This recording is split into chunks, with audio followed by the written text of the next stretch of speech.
What's going on? I am Nando. And I'm DJ. And this is Mostly Nitpicking, a podcast where every week we pick apart a piece of pop culture by looking exclusively at the details. Woo-hoo. This week, the culmination of an epic two-part series, DJ. The saga concludes. It's over. This massive two-podcast saga. It feels like it's been going on for 40 years with gigantic breaks in the middle. So really, is it even a 9-part trilogy? Not really. No.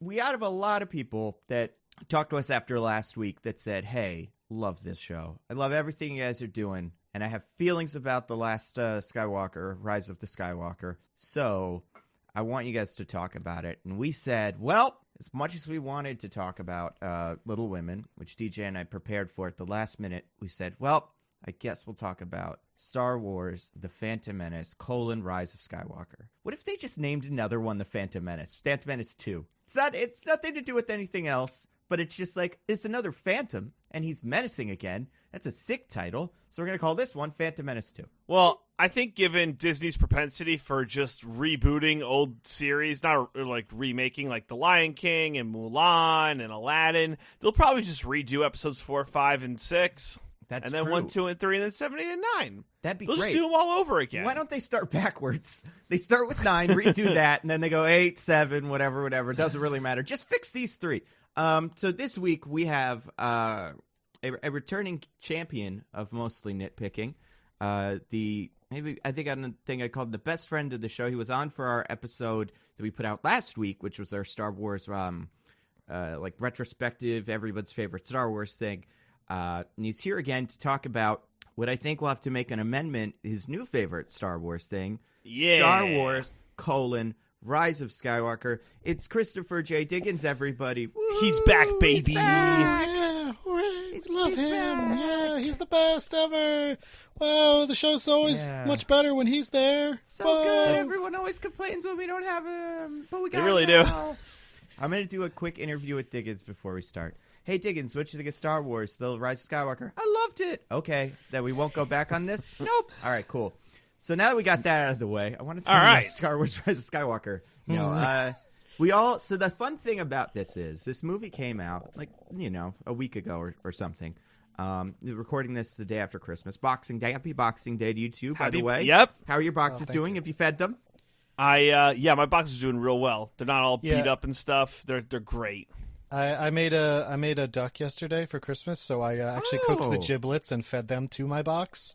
Very good. How nice. Yeah, they make a nice treat for boxes if you're not going to use them for gravy or something. That is a good way to do it. We do duck on Christmas Eve, so we were all done with that by the time the boxes would have gotten it. But we took them out to Kentucky Fried Chicken. The boxes love it. Yeah, I don't know what it is about it. I don't know. Something to do with the spices and the oils. It seeps right through them. So we have to talk about, speaking of boxes, I got a mystery box for you guys. It's a question in the form of a mystery box. Guys. Okay. Man, J.J. Abrams is here. That's so crazy. It's me. I'm going to do a Spider-Man for no reason for 1 second. Actually, I have the new one here. Anybody reading that? Either of you guys? No. J.J. Abrams has a Spider-Man comic he writes with his son. It's interesting. Oh, cool, I guess. We'll see. Does J.J. Abrams' son know how to actually know the answer to things before he introduces them?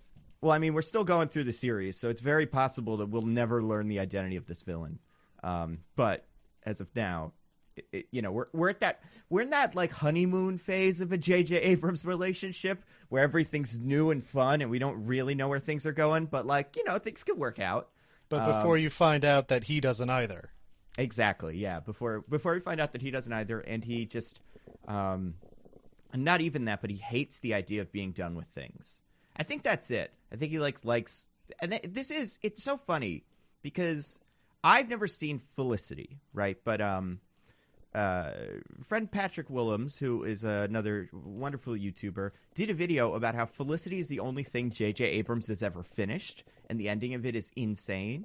And I tried to think back. I'm like, what other J.J. Abrams media have I seen? And I feel like I've consumed a pretty solid amount of it. Have either of you guys seen Alias? No. I have not, no. Okay. How about Lost? That was J.J. Abrams, so that's a pretty big one. Parts of. I actually have never watched any of Lost. I stopped. Oh, wow. I mean, it's not good. Like, I mean, it's got promise, but again, a lot of it is like, whoa, I wonder what this guy's up to. And the answer is, it doesn't matter. None of them have any purposes. It's all just to spin a big wheel, which we learn in the end. How about the Star Trek movies? You saw those, right? The first two? Yes. I saw the Of their first one. reboots. Yeah. Did you see Into Darkness? No, I heard it was extremely bad, so I Oh, never you're saw living it. a wonderful Abrams-free life right now. How about Mission Impossible 3? You seen that? Not 3, no. 3's not bad. Oh, wow. How about Super 8? You seen Super 8? No. I believe that's him. So basically, were you but you're aware of J.J. Abrams and his, let's say, shortcomings. I've Right. seen a few J.J. Abrams properties, none of which I have ever enjoyed. What am I missing on that list? Wasn't there? Cloverfield him? He probably produced it. He definitely produced it. I thought the first one was him, wasn't it? I see it. He's no, it was Matt Reeves, everyone's favorite Batman man. He's listed as a producer on all of those though. But I think there's a guy, or like I think there's a, and I have no reason to back this up or have any thoughts on this, but I do think at a certain point someone goes, hey, and especially in the 2000 like early 2010s, it's like, hey, if we get J.J. Abrams' name on this, people will be like, oh my god, this cool mystery. So they're just like, hey, J.J. Abrams, you want to be a producer? We literally just need your name. And he's like, okay. And then he produced Cloverfield. I don't know. There could be more to it than that, but I wouldn't be shocked if there wasn't. He also produced Almost Human, 2 Robots, Robot Cop. It's like iRobot. He did that. He did that show Revolution. What if there was no more power, and also Apocalypse? Show called Believe. Boy, J.J. Abrams, a lot of shows that I'd be like, I should know what that is, right? But show called movie called Dead People. He produced that show 1922-63. Anybody watch that? No. Okay, how about Person of Interest? Anybody watch that? That's supposed to be pretty good. No. Nope. Okay. Castle Rock. It's a show about, it's like the Stephen King anthology, I believe. I hear that's good. Yeah, I hear that too, although I hear the ending of the first season is a little meh. Speaking of the ending of the blank season's a little meh, how about Westworld? Anybody watch Westworld? Yes. He's a producer in Westworld. So, all right, I guess there's that. So I guess I have like consumed the most J.J. Abrams media, which is shocking to me because I haven't. I've seen some of Alias, none of Felicity, Mission Impossible 3, most of Lost, almost all of Lost, both Star Treks. Haven't seen Super 8. Haven't seen Fringe. Either of you guys watch Fringe? Nope. Nope. Oh. Okay. Well, then that's pretty much it. Then there's not a whole lot to. There's not a whole lot more of his filmography, but he is. It's so weird. He's such a not like prolific. Probably isn't the right word, but he's one of those guys who can sell He's a a movie. name. Yeah, He's a name. or an auteur almost, like a with the Christopher Nolan, his special style. Well, you're our like fact witness on J.J. Abrams. I disagree, but I don't. I'm pointing right at him points in to- court. It was this man who ruined everything. No, it wasn't. I'm looking beyond him, one person. But what do you not know what the J.J. Abrams style? I guess I disagree with him being like an auteur filmmaker of a Christopher Nolan. I mean, I'm not. all just saying- auteur means is that there's someone who is identified as being a person whose movies have a distinctive style and voice. And like you can look at something and be like, that's a J.J. Abrams movie. That's a Christopher Nolan movie. That's all auteur means. The same way, like Michael Bay is an auteur, but he's also Michael Bay. So Yeah. I actually don't think J.J. Abrams fits into that mold. I couldn't point to a J.J. Abrams thing and be like, oh, it's a J.J. Abrams thing, like a Tarantino or a Michael Bay. I mean, there's the two big ones, which I don't know if they showed up in here. I think he kind of held back on at least one of them. He loves shots of eyes, and he does love shots of eyes, and he loves lens flares. That's what we all gave him shit for in the like mid 2010s after Star Trek, and then something else, I guess. But it became quite a meme. I would say he loves introducing mysteries that he doesn't bother to think of an answer for. Yeah, he loves mystery boxes. Hold on Give a whole TED talk about it.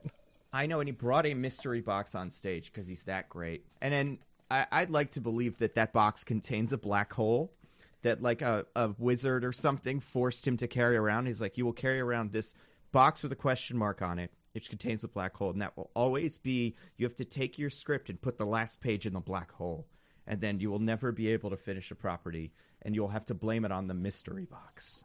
I think that's what happened. It's the only explanation. Box. Yeah, it's like a Jumanji situation, really, if you want to compare to anything. Oh, is this a game show? Is this what the Wizard Jumanjo is up to these days? A lot of people say the Wizard Jumanjo is still out there. Someone suggested on Twitter, let me see if I can find it, that Terry Crews would be a terrific Wizard Jumanjo. He would be. Yeah, I agree. We should also put him in Star Wars. Let's get Terry Crews in there. Why not? Yeah, I mean, he's too good for it at this point. What would he even be? Where could you put him in this movie? He could be Mace Windu's son or something like that. I mean, that's not what anyone would do, but J.J. Abrams would definitely do that.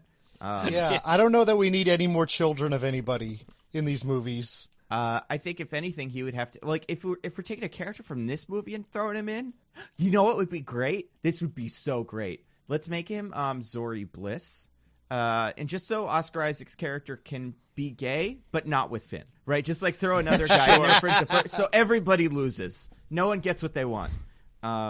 Because there's a lot of interviews have been going around today.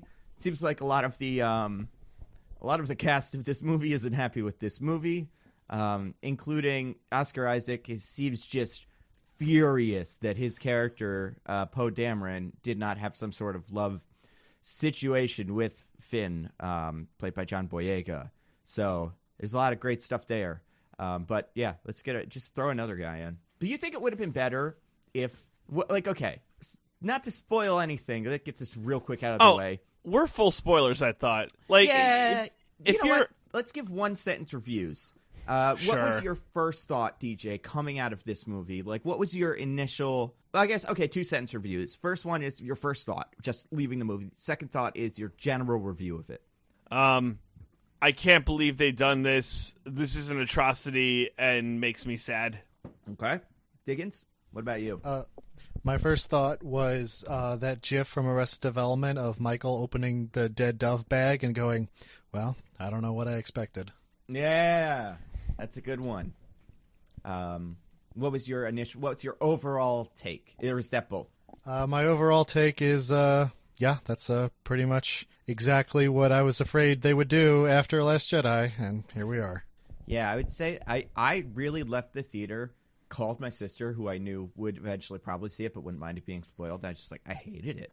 And then my overall review is, yeah, it's exactly what you think it is. It is everything you've heard. You can pretty much probably tell based on the people that are saying it, kind of if you'll like it or not, but there's nothing surprising about it, except for that it is what it is. Except for that it is not good. I was actually surprised it was this bad. I wasn't. I'll be honest. Well, that's the thing. I'm saying it's surprising that it is bad, but every other single bit of it isn't surprising, right? You know what I mean? Yeah. Like you could eat if someone. I can't even think of how to describe this. I think the big twist that we'll refrain from saying because we're not full spoilers yet, while the general contour of it is what you expected, the actual specifics are way dumber than you thought they were going to be. Yeah, it's true. I guess it's more, I'm not surprised, having as little faith as I did in J.J. Abrams and, what's his name? The heck's his name? The other writer? The one who did Batman v Superman? Yeah, Chris Terrio. In them writing an ending that, we'll talk about it, satisfies everything this sequel has been set up to do. I think that was exactly what I was expecting. Something so dumb, you would never believe it. So I guess I couldn't have predicted it, but I did expect it, if that makes any sense. However... Not the specific parameters, but something being done this dumb. Yes, exactly. Something being pulled out of left field, but I couldn't tell you exactly what that was or why it would be dumb for its reason, just that it would be dumb. And listen, there's stuff about this movie that's fine. There's individual performances I don't hate. CGI at some points is good. Score is fine. I don't think it's the greatest score. I don't know. Some people are like, oh my God, John Williams. I didn't even notice. I mean, I think there's some bits where you see the Millennium Falcon fly by and the score swells up and you're like, oh my God. But I don't know. I don't think it did better than any of the rest of them. But there are plenty of people that worked on this movie that aren't the couple of people I blame most of this on that are doing their job and deserve lots of praise. I'm sure there's also some visual effects studio that got fucked big time in some way. But all of that being said, we got to jump to spoilers to kind of start complaining about some stuff. Yeah, it's true. So here's a question, real quick. This is the thing I was kind of getting at. And full spoilers for Star Wars The Rise of Skywalker, something that everyone on Twitter is arguing about just in full, flat-out, complete terms. No one's yeah. I think the word I've heard is pussyfooting. No one's pussyfooting around it. We're not pretending. We're not saying, hey, do you remember the part where this guy used this to kill him? No. We're not in drug buying terms. We're buying drugs inside the house from someone we know is not a cop. All right. Here's my question. Yeah.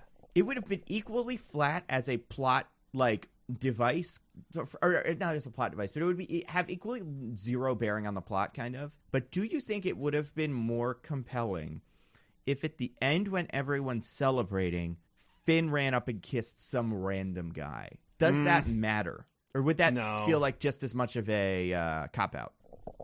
Yeah. I mean, it would have been something. Because the main character is gay, as opposed to, some background one. Yeah, for 0.2 sec. For literally less time than we have of a guy hugging the big slug. Sluggo! He hugs that slug, though. Oh, he hugs it so hard. Well, that's how you kiss a slug, so technically. Yeah. It's a female slug, though. Oh, it is a female slug. They retconned the hell also, out of that. It would have made it so that we don't just have your black main character pining after a white lady the entire movie who never gives him the time of day. But was he though? Yeah, was he? Never mind. We don't need to do a sync like we usually do for these. Diggins, you just say that, and me and DJ go, "What is he though?" I mean, one could certainly argue that he's not, because the whole movie doesn't know what the fuck it's doing. Yes, absolutely. But I felt like that was the intention. I don't know. I don't think the movie had an intention with regards to that, to be honest with you. There was the... I accept that. There was the whole confession, not confession, but because it didn't go anywhere, I just think that Finn doesn't know what he wants or is an idiot. I'm willing to accept that Finn's a fucking idiot, given what I said about, him in the last movie. Well, they're all idiots now. Yeah, that's exactly true. They're all really dumb. I'm willing to accept that it was something really small, and Finn just forgot it. It was like, Ray, I have something to tell you. Oh, fuck, what was... Oh, God. And then, later he got down... He, got all the way back to the thing, and he was like, oh, right. The name of that actress from that movie we were talking about before. I remembered it then, and I forgot it now. It's, something small. I don't think it was anything important. I mean, he says he's force sensitive, but he's not. Because he's not. The movie doesn't care. Oh, God. Oh, man. What? I didn't put that on the wheel, but maybe it should be, because that's also something I hate. think it'll There's come up going to be more than this wheel. This wheel's going to turn into, hey, everyone, last time I was like, oh, thank you for listening, or you probably didn't, and Diggins shamed me for not trusting the audience. This podcast is going to be about 4 hours long, so listen on 2 times speed or something, but it's going to be the longest podcast we've ever done. Take a wrong turn on your way to work and just see where the world, the road takes you, because... Yeah, this is not gonna go the way you think. Except it's gonna go the way you think. We didn't like it, and we're gonna complain about the whole thing. Yeah, and listen, if you liked it, that's fine. It's fine. It's not. It's not. It's fine. No, it's not. No, it's not. Oh, I'm sorry. This coming. All right, listen. You're high and mighty on your high horse. I just saw Cats for a third time. Okay, so maybe some people are different than other people. I don't know. Maybe they are. Hey, listen. There is absolutely no shame in seeing Cats multiple times. Cats is the most fun I had in a movie theater all year. The movie's not called Cat. It's called Cats because multiple things are better than one, So obviously, see it twice, see it 3 times. See it as many times as you can. 9 lives, right? That's the number I think we should all be aiming for. There's not many hours in the day, and this movie's going to be gone from theaters in a minute and a half, so it's not even worth really thinking about. But yeah, it made $7 million opening weekend or something? 2 of those million were for me. And the other 5 were Taylor Swift's publicist, and James Corden hasn't seen it yet. He says he's heard bad things. He said that in an interview. He was like, "I hear it's terrible. I'm not going to see it." Let me throw this out there. If you like this movie, I'm here to tell you it's not your fault. It's not your fault you were tricked. That I see this as like a Bernie Madoff pyramid scheme, that people who like this movie have been tricked by a movie that's too fast to analyze anything and is just flying all over the place, that you think you liked it, but you were confused. You mean it's a J.J. Abrams movie? I'll give it a little bit more than that. I'll say, if you liked it, I think there's something about Star Wars, and I think I was thinking about this in the car right over. I was like, would I kill all of the Star Wars movies to save all of the Marvel movies? And in my brain, my first thought was like, well, of course not. Star Wars Episode 5 and 4 together, pretty much those two, are the holy movies that we can never touch, and they're perfect. But then I'm like, well, are they better than like Infinity War or Winter Soldier or Guardians 2, like the best, Ace Spades, like the best Marvel movies? And they might not be. I think there is a certain amount of like Star Wars prestige that we expect from a movie like this, that like I would say, if I was watching this or another movie we've seen this year, like Men in Black International, this is better than Men in Black International, probably. It's just really bad for a Star Wars movie. But I think I think it's a bad movie. You think it's worse than Men in Black International? I think that's my least favorite we've watched this year. Even Hellboy, I didn't mind as much for some reason. I don't know. Men in Black International really. The thing really about bad. Men in Black International for me was that I felt just nothing the whole time watching it. I just had no emotional reaction to anything that happened the entire time. Whereas this, I actively hated. On top of that, Men in Black International didn't erase like people from history. It wasn't like J and K never happened and it was all a dream and everything you've seen before. There actually aren't any aliens. It's all different, and our motivations are like, this movie took a dump on a Star Wars movie I really liked. Well, yeah, but you really liked it. I think that's the one thing that the perspective of that is, if for some reason there are many legitimate reasons, many people, plenty of whom definitely not like, incel bros who didn't like The Last Jedi. So if you were just in an artistic situation, you saw it and you're like, I don't like that they killed Snoke and that there's no Emperor type figure. And there's Emperor figure, I can see you being like, oh, good, this is what I wanted. Also, the other thing, I was in and we'll get to the specific nitpicks. There was a Twitter thread someone put out that was like, if you like this movie, like, what is it? Honestly, I'm trying to figure out, not going to like ridicule you, but just what is it people like? And I've heard people say they like the fight scenes in this movie, the lightsaber combat specifically. I think you could make the case that it's pretty good in parts. So if you're just here for the lightsabers, cool. Also, decent costume design and like small things like that. I think production design generally pretty good. So I think if you're at this movie for one specific thing, you could have that need fulfilled and then be happy. You want to see Kylo Ren? This is a pretty good movie for Kylo Ren. He gets a lot of room to Kylo Ren about. You want to see this movie for other characters? Probably not your movie. I'm not here to tell people what they're not supposed to like or supposed to like. I'm not trying to be the fun police, but god damn it, it's such a bad movie. And I agree, there are good parts, and like my least favorite, or I should say, the parts of this movie that I really, really liked are like way better than anything in Men in Black International. Yeah. Like some of the Force magic-y stuff and some of the interplay between Kylo and Rey is like fun. It was kind of funny. There were some jokes I didn't hate. That's like a thing that, there was the jokes that were like, they fly out. That were like shit like that. But there was other stuff there. I was like, you know what? That's not bad. But on the whole, it's just a bad way to tell a story. And the problem is that there are things in this movie that are so fucking egregious that are on the wheel that we will talk about eventually, that it turns the whole experience into a dumpster fire. Like you could tell me, like, oh yeah, like these parts are good and decent and they're not bad and it's fine. Sure, but there's some parts of this movie that turn it into a fucking miserable experience. I mean that miserable. And I don't think I'll have that in Cats at all. I just think I'll be like, oh, this is pretty terrible. But yeah, don't count your kittens, DJ, before they hatch. Okay. How about this? How about this? Let's all say one thing that we did like about this movie before we take it right to Exegol and feed it to the giant army of robes. Who wants to start? I can start. I gotta think real hard. I legitimately think the lightsaber fight between Rey and Kylo that takes place in the two areas is good. The bit where they're he's on the ship, or she's on the ship, he's on the planet. That was great. I legitimately liked when Rey force passes Kylo, or Ben at that point, I guess, the lightsaber so he could fight. I thought that was legit cool. Kylo? Yeah. Ben. Well, because, like, some say, oh, well, when he's good, now he's Ben. He's not. Wait a second. Kylo and Ben are the same. Oh, now I get it. Shoot. Wow, I don't know how I real made confusing it through movie for Nando. Yeah, oh my gosh. Wait. Which one's Han Solo's kid? Oh, that's Rey. Oh, okay, cool. Is it? Probably. I don't know. I will say this, too. The lightsaber fight between Rey and Kylo. So if you're a person like me, 5'6", pretty good looking, unconventionally, but still, you do your best.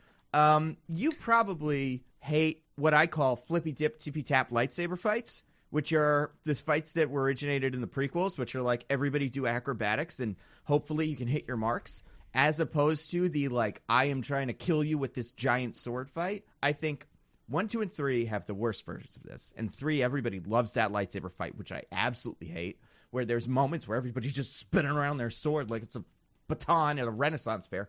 But there's bits in 6 specifically, 5 and 6, where there's a lightsaber fight where Luke is just hacking at Vader and really like trying to kill him. And I think those are great. 7 has, I would say, the best lightsaber fight in the series. I think that's the Finn, Rey, Kylo lightsaber fight. I think they set up a really good, and JJ set up a really good reason why, like, okay, so he's not able to kill him, but he's still trying as hard as he can, and so is he, and they just get to fight. That's great.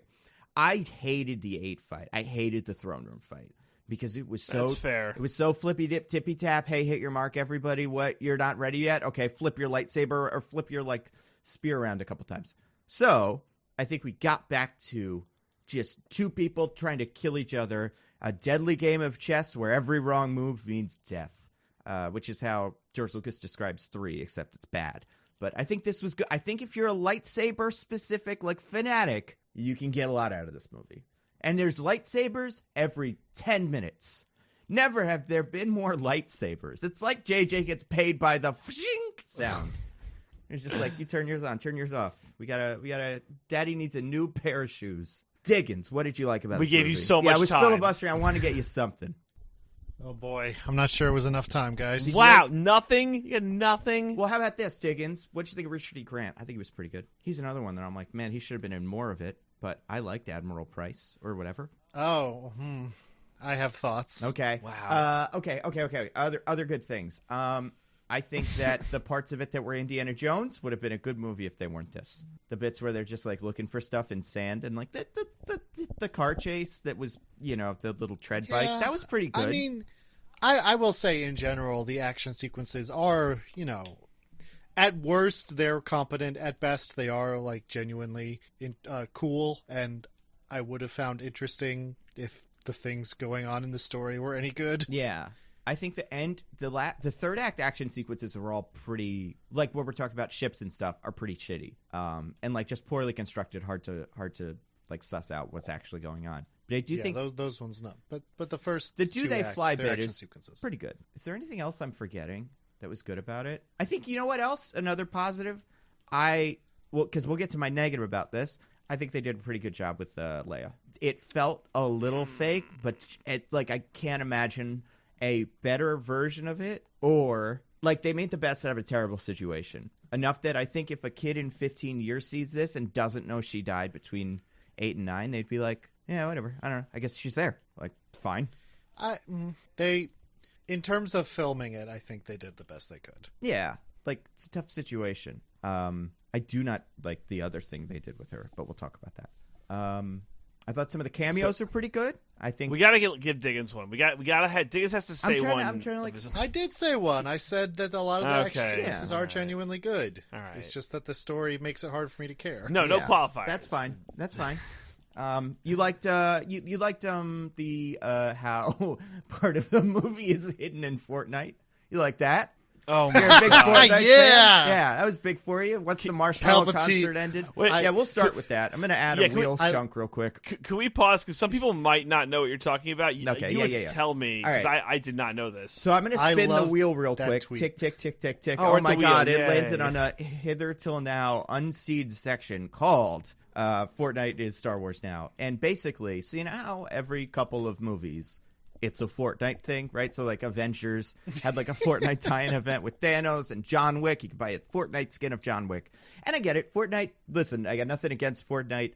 Kids love it. Seems like it's one of those things that I'm just too old for. And it's not my kind of game, but whatever. And it's predatory in a sense that like it makes you buy things, but I've been tricked into buying things my whole life. So who am I to tell you? You know, I have a room full of action figures. Anyway, I have Hulk hands. I got it all. If you don't know, the beginning crawl of this movie is the dead speak.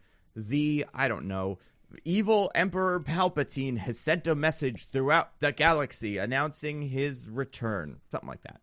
I know the dead speak is that's right. Yeah. And I'm sure, and DJ, I know because you're such a stickler for details. You're waiting the whole movie going, where the heck is this transmission? I'm in the movie. That's part of the movie. Am I going to hear it? Or is anyone ever going to mention it? Did someone just put a first draft? Like was that in screenplay V1 and they didn't change that to update what's in the movie? Well, DJ, no. What you didn't know until after it happened and after you could have seen the movie is that there was a Fortnite Star Wars event where at a certain point in Fortnite time, I don't know, the Emperor came over the radio and announced his return. So the first thing announced in the crawl of the movie is only available on Fortnite. How about that? Or, as one tweet I particularly enjoy succinctly put it, Emperor Palpatine is talking shit on the radio in Fortnite. Yep. So, yeah, that's really weird. I can't believe they did that. I can. But in the crawl, like, what are kids 50 years from now supposed to... I mean, I think they knew no one would watch this, but still, like, what? Now, to be fair to this movie, Episode 3 started in the middle of an action sequence that started in the Clone Wars cartoon that aired on Cartoon Network. Oh my God, Diggins, amazing! No editing there. See, here's the thing. At least that was supplementary material you could watch as a Star Wars fan and not just a Fortnite fan. I really wonder how these events go over with just casual under a rock Fortnite people who don't know who Thanos is, who don't know who the Emperor is, and just every couple of months are forced to enjoy some sort of promotion for whatever the next big movie is. Like, was there I imagine there wasn't a Frozen one of these, but like there could be. What if during your Fortnite match, they just made you listen to a song from Frozen 2? You know? What if the cats all showed up at your Fortnite match? Oh, my that would God. be fun as hell. And I though. would play you- Fortnite. Told you about how fat James Corden's one was, or something. I don't know. His was... Was that a thing? His was fat, but it was also mostly a song. But also, I couldn't really figure out what distinguished him from the other cats, besides just he was kind of well-dressed. We'll get to it. This is next week, guys. This is a fun trailer. You know how in movies now, they're all just setups for other movies? Right? Like how in Avengers Age of Ultron, they had to be like, well, where's Wakanda? This is kind of what we're doing now. Diggins, say a thing you liked about cats. And now that people really get on board. Yeah. I loved everything about cats. For some reason, the best part of Cats for me, and the part that is, because I've seen it 3 times, first time no one knew how to react, both of the other times everybody knew how to react. The part that put my audiences over the edge is the time James Judi Dench walks over. Yes, I said James Judi Dench. She has been demoted from Dame to Jame after this movie. But for some reason, the way she stands on her little cat feet is so upsetting. So yeah, all that and more on next week's Mostly Nitpicking. So Diggins, you were saying you love Fortnite and you want everyone to send you coins? That was it. All right. I mean, personally, I kind of would have preferred if the first 2 lines of the opening crawl were just play Fortnite. And then the rest of it was just the regular crawl instead of devoting precious real estate to this weird thing that never gets referenced again and has no bearing on the plot except for the very beginning, because I guess that's how Kylo knows to go looking for Palpatine. fucking know. It's weird and bad, and I hate it. It is weird. And we'll talk about the Jedi, wayfinders eventually, but the whole idea... You mean the holocrons? They're not They're holocrons. holocrons. They never say They're holocron, fucking DJ. holocrons. They never say the word Because they're- holocron, DJ. Cowards. They're cowards, motherfucker.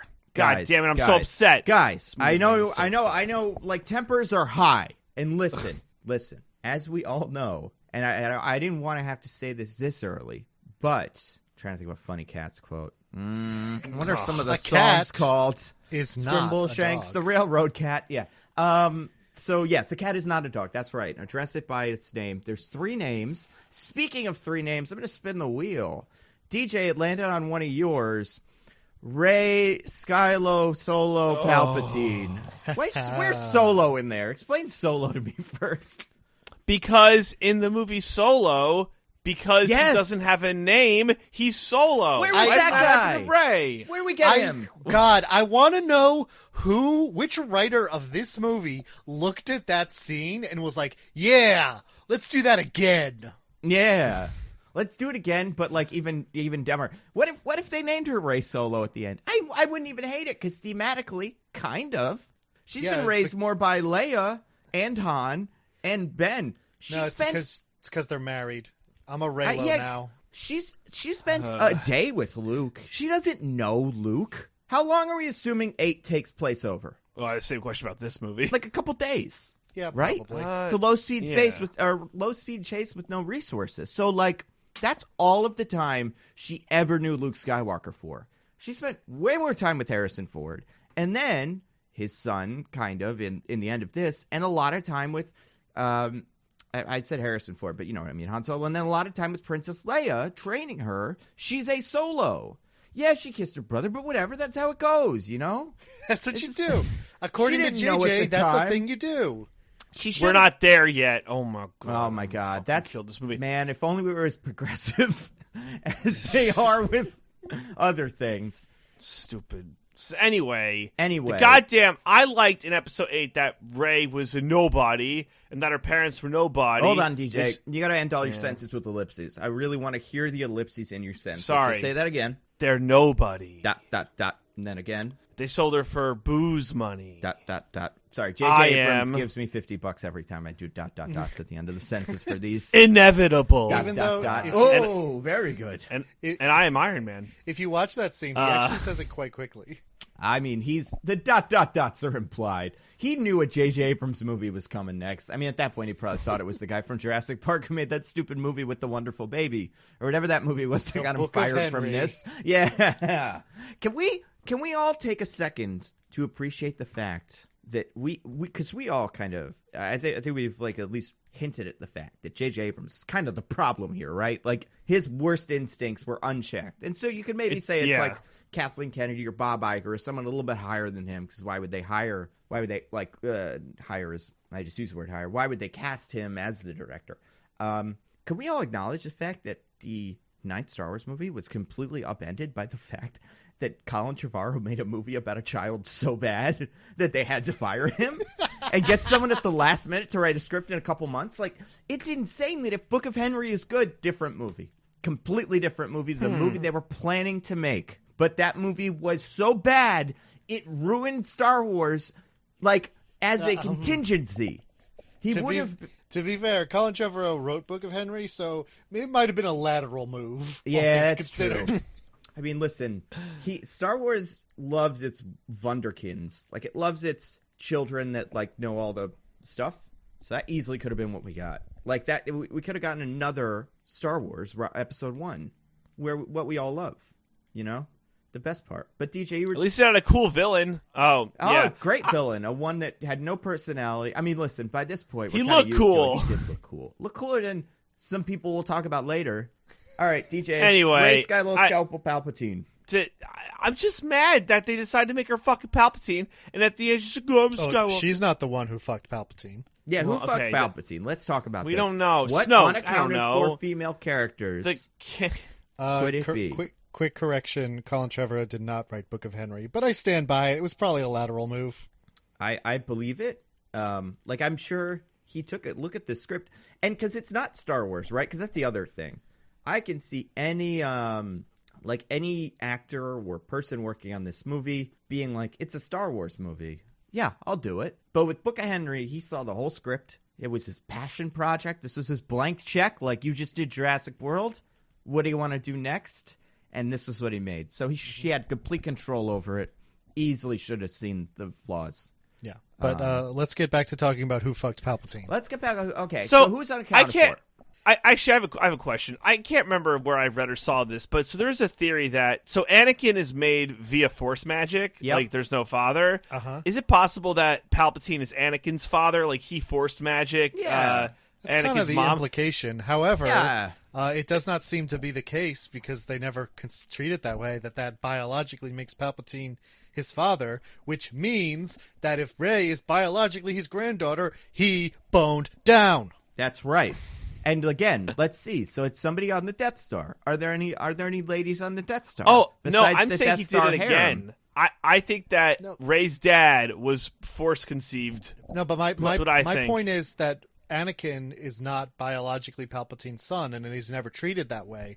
So that leads me to believe that means his son, who is Rey's dad, was conceived a different way, which means that he did the monster mash. Well, but also, All right. that would also assume what Palpatine did with Anakin, if we're like agreeing that that's what happened, he would have had to have been like, I want a Sith that's as powerful as I want. So what I'm going to do is, with my extreme forethought, I am going to create a child who will grow up to be the Sith.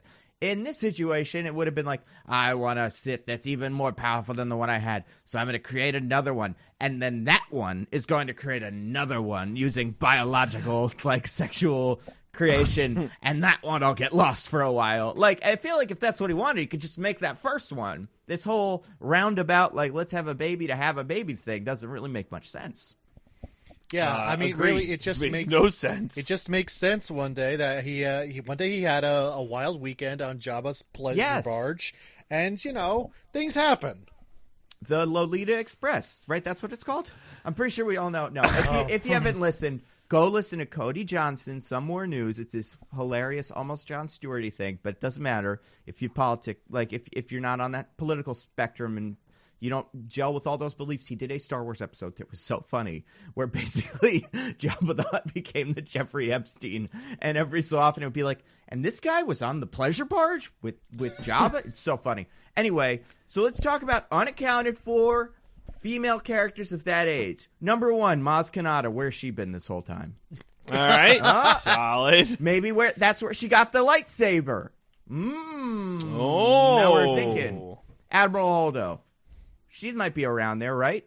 She could have been on the Death Star. We wouldn't have seen that purple hair under some sort of stormtrooper helmet. Very possible. Option 3, that little black droid. You remember the one that you used to torture Princess Leia for a second? Oh yeah. Oh yeah, I with all don't the know needles. anything about it except for it has a syringe. So, hypothetically, it could be in charge of all of this. How do we know? Oh, theory. Maybe there was no Monster Mash, and he made his son in like a Snoke tube and just released him into the world. But then why wouldn't he just make his son? Like, why would he make his son to make Rey? Why wouldn't he just make Rey? He knows you need to have the boning to get the powerful force, whatever. But you don't. And Right, yeah. No one was going to The bow him. midichlorian is contained in the jizz. As we all know, we're back to that. Listen, and as we all know, and I don't want people to think Diggins said something untoward there. He meant the musical stylings of jizz and the wailing. Jizz makers. Jizz is the style of music that is played, and we all know that famous jizz song. It goes like this. Do you guys not know that famous jizz song?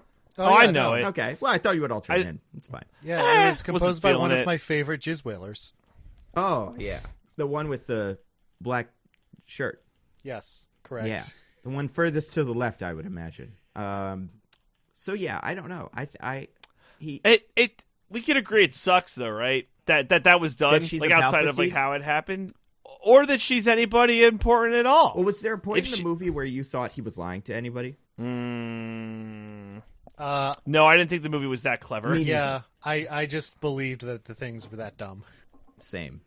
The only time when I knew that I was like, oh, you're lying is when Chewie died. Oh, yeah, that was I knew great. they were lying because he flies with Lando in the fucking trailer. Oh, the trailer! We got to put that on the board somewhere. Or on the wheel. Hold on. All right.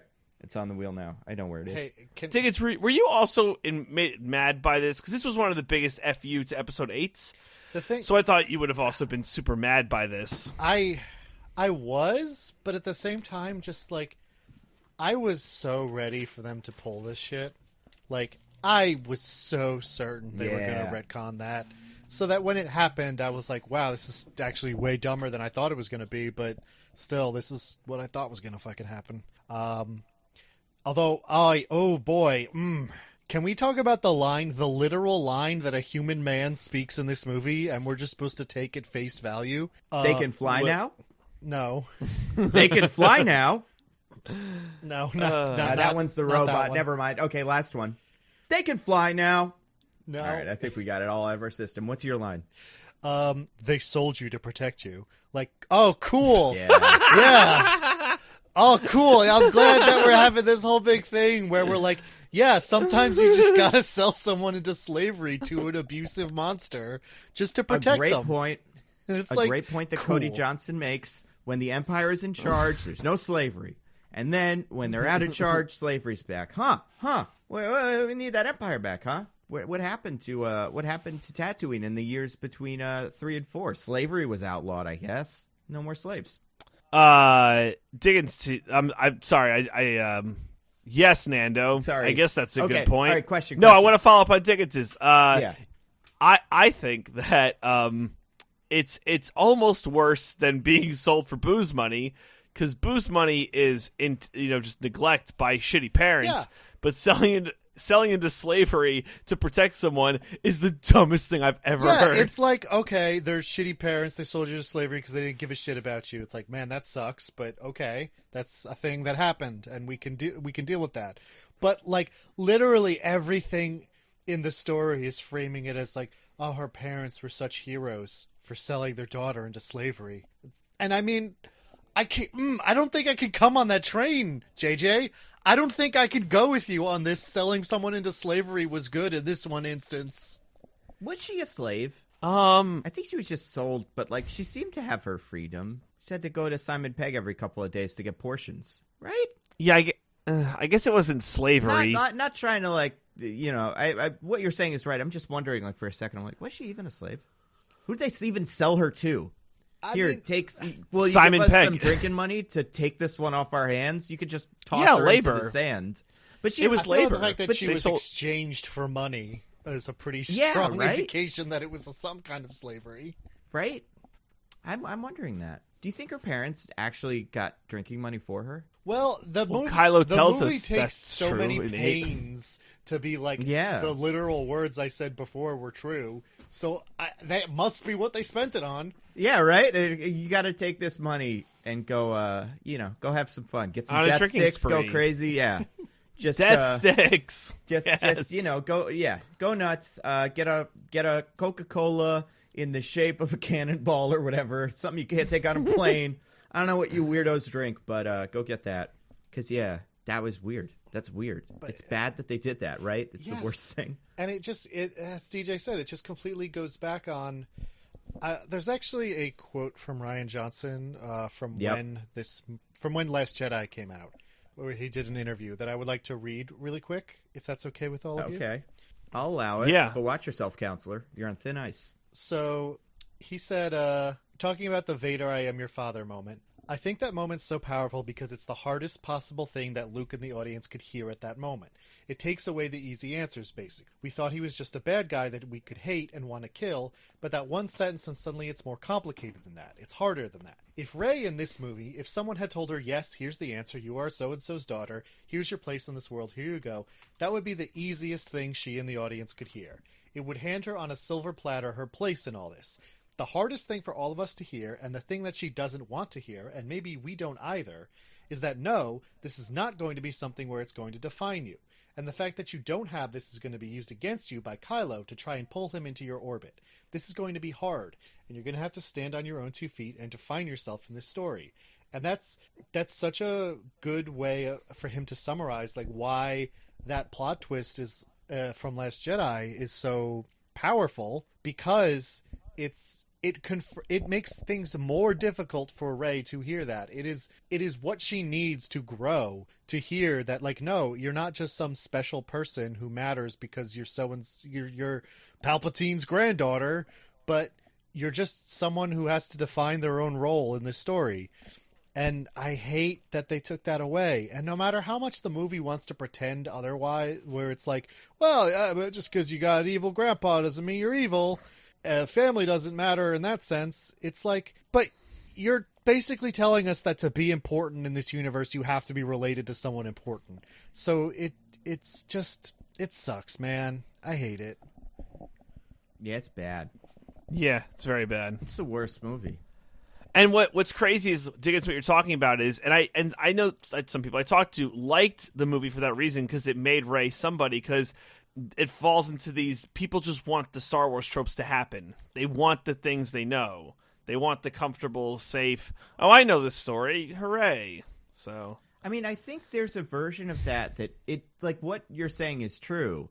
Like, what Rian Johnson says makes sense. I think there's a version of the story that's presented in this movie that makes sense in a different version of The Last Jedi, where Rey wants nothing more than specifically to be a Skywalker, and she is instead made the worst thing. But she doesn't seem to care about that. She just wants to be, like, she just wants a place in the world. So giving her even the Palpatine place without justifying some sort of, like, alternative where she wants to be one of the good guys doesn't really work for her either. It's all, like, I think there's a movie, to be fair, there's a movie where I think taking a character that thought they were good and turning them into a Palpatine works, because it's the same twist as Vader, but it's a little different because it's the single irredeemable character, whatever, like it's your super fated evil double destiny. But Rey's not the character for that. There would have to, a different character would have to do that at some point. Which, like, and I think that lends itself to the biggest theme of mine in this whole series, which is that it's not a trilogy. It's just 3 movies. They don't seem to have any connection to each other or even really have seen the other movies. It just seems like every guy gets to kind of make their own movie, and then that's the one we have to watch. And then at the end we have to go, I guess these were all 3 movies that kind of were part of each other, but they really weren't, you know? Yeah, that's what sucks, because you're right. They're not. They're... And it's even 3 individual movies made by just different people. But do you think so? I think to be completely fair to J.J. Abrams, and I blame a little bit of it on J.J. Abrams. Do you think there was some, like, do you think if you were making a 3-movie trilogy, the normal amount of movies in a trilogy, the director of the second movie has some sort of, like, responsibility to help that third guy out? Well, I mean, I think Rian Johnson would have been perfectly willing to help if they had wanted him to. I don't think they wanted him to. Yeah. I feel like 2 ends as it's so final. I feel like there's no threads left to pull from 2. People say that. I don't agree. I feel like it leaves in such a good place of, like, imagining where this story could go from here. I can see that, but I can see JJ looking at this script and going, I'm kind of boxed in with, like, this guy being bad and this guy not being bad. I'm kind of boxed in. All the mysteries are answered. How could I make people care if I don't have a pointless mystery? Jeez. But not even a pointless mystery, just some sort of, like, I think it'd be tough, as I would imagine. Let's say you got your full shot at this. You might be like, we're just going to introduce a new bad guy. General Price, probably the best place to start. Some sort of evil imperial something. But I don't think that would fit. Like, I feel like that wouldn't feel, I don't know, interesting. But you can have your evil Palpatine coming back. Like, you could have a movie where Rey is struggling with the fact that she doesn't feel like she belongs. Like, that whole arc of her, like, I'm not worthy of this, and your brother trusted me, but I don't think it's right, and I'm trying to train, and she can struggle with that, and you could kind of play on that thread where it's, you know, Rey, you have to learn that, you know, it's okay that you're just your own person. You're having this idealized version of yourself where everyone who came before you is this superhero, but, God, even I think Lando actually had a good line in this movie where, like, when we all started, we didn't know what we were doing, and that's what you guys have to do. Like, that's actually a good theme that you can use. and still have like a fine movie where you're doing your silly little Palpatine Exegol thing. Or you could have the main arc. Still the bad guy in this one. I think I having wouldn't him do be that. in this is the biggest problem. Well, I even think having Rey be tied to him is kind of a secondary problem. But I don't think you could put that on Rian Johnson, like, for what he did in the last movie. I think the whole Rey being Palpatine's daughter thing is so unnecessary and doesn't even need to be in this movie that it makes it so much worse. I don't think you need to introduce a new villain at all. I feel like we could have gone on with Kylo Ren and Hux and the First Order and everything. Not Hux. Maybe Kylo Ren, but Hux is a complete joke at this point. Do you really think Hux could be a threatening villain? I think given the proper support, yes, I think he could have been. I don't know. I feel In like fact, The Last Jedi really went out of its way to turn him into a dork. I have a And Hux I don't think he take can come back for from later. Oh. Although, actually, we don't have a spot in the wheel for it, but I'll fit it in somewhere. Yeah, he's part of the Knights of Ren. He's one of them. He's we'll get to him. He's cooler than the Knights of Ren, I'll give him that. Oh my god, the Knights of Ren are so God. cool. Look at them behind that thing. All right, let's go to and a lot of these things will come up again. I want to talk about Snoke's plan. So this is a question Quote, I want to unquote. nail down real quick. I have a pen and paper, and I want us to all work together on this question. This is the single multiple choice question on the Star Wars SAT. Or not multiple choice, long essay question. What does Palpatine want? Any answers? Okay, so Palpatine all right. wants Rey to come to him so that she can be possessed by the evil ghosts and become the new emperor. So, in order to make that happen, he has Snoke go out there and tell Kylo Ren to kill her like a bunch of times. Yep. Okay, so Rey come to him to be possessed by evil ghosts, and then that's the goal. Are we all willing to agree that that's the goal? Yes. That's not what the convinced that's movie the goal. says is the goal, so we're Yes. just going to have to roll with it. So then, plan one is have Kylo Ren kill Rey. Yep.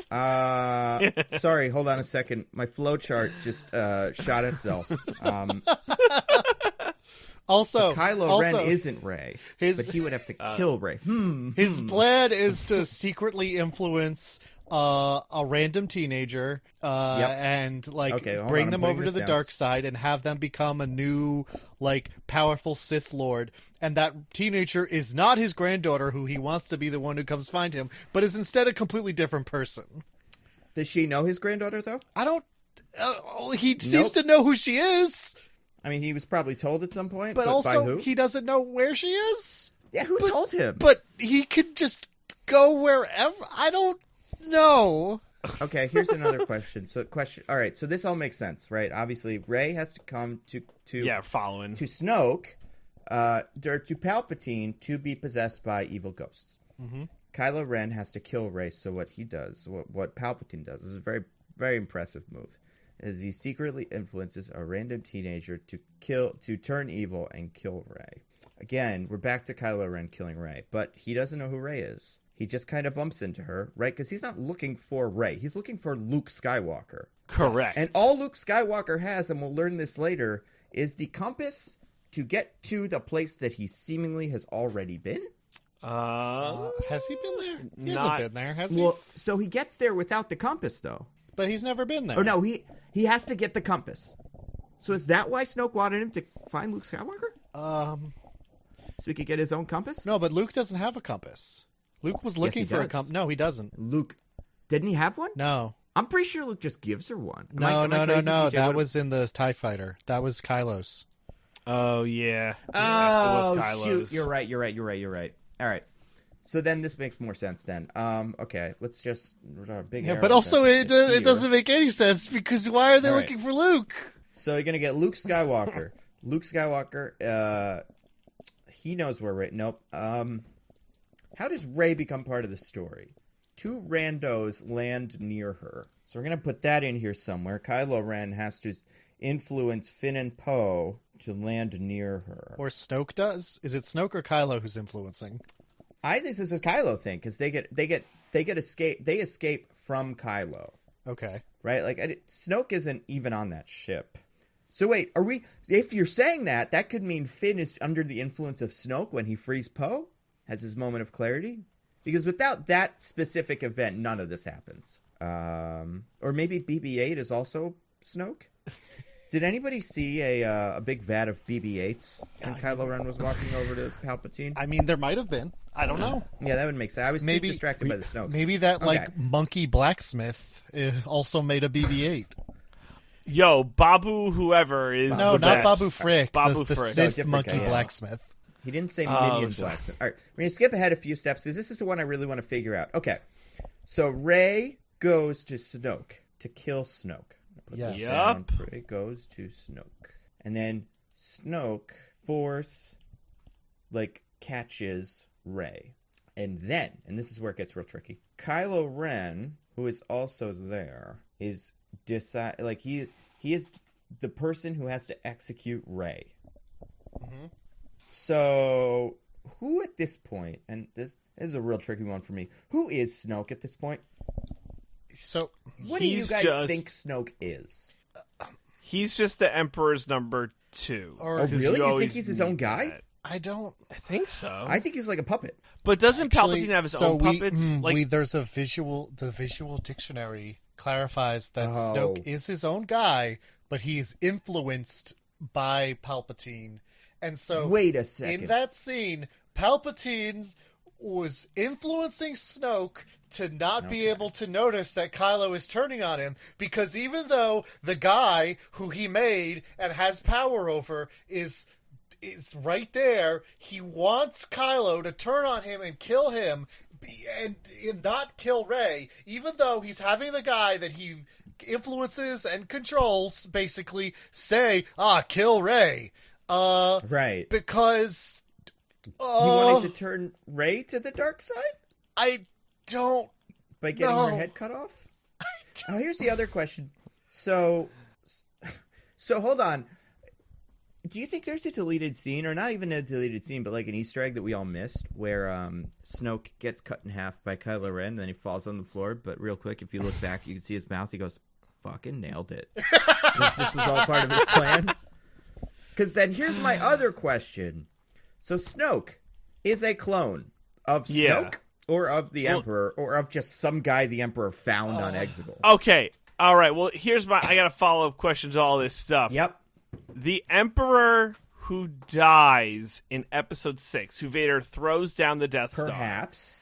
Is that a clone of the Emperor, or is that the same Emperor on Exegol? We're not sure. This is the internet can't decide. This is a thing I really blew my mind about this movie, where it's like one of the, I felt, very silly criticisms of The Last Jedi, or like in general, it's like, but we gotta know where Snoke comes from. I want to know what the deal with Snoke is. And so this movie satisfies that, being like, here's where Snoke comes from. But then the next layer of that is like, okay, wait, how is the Emperor alive? And the answer is, don't worry about it.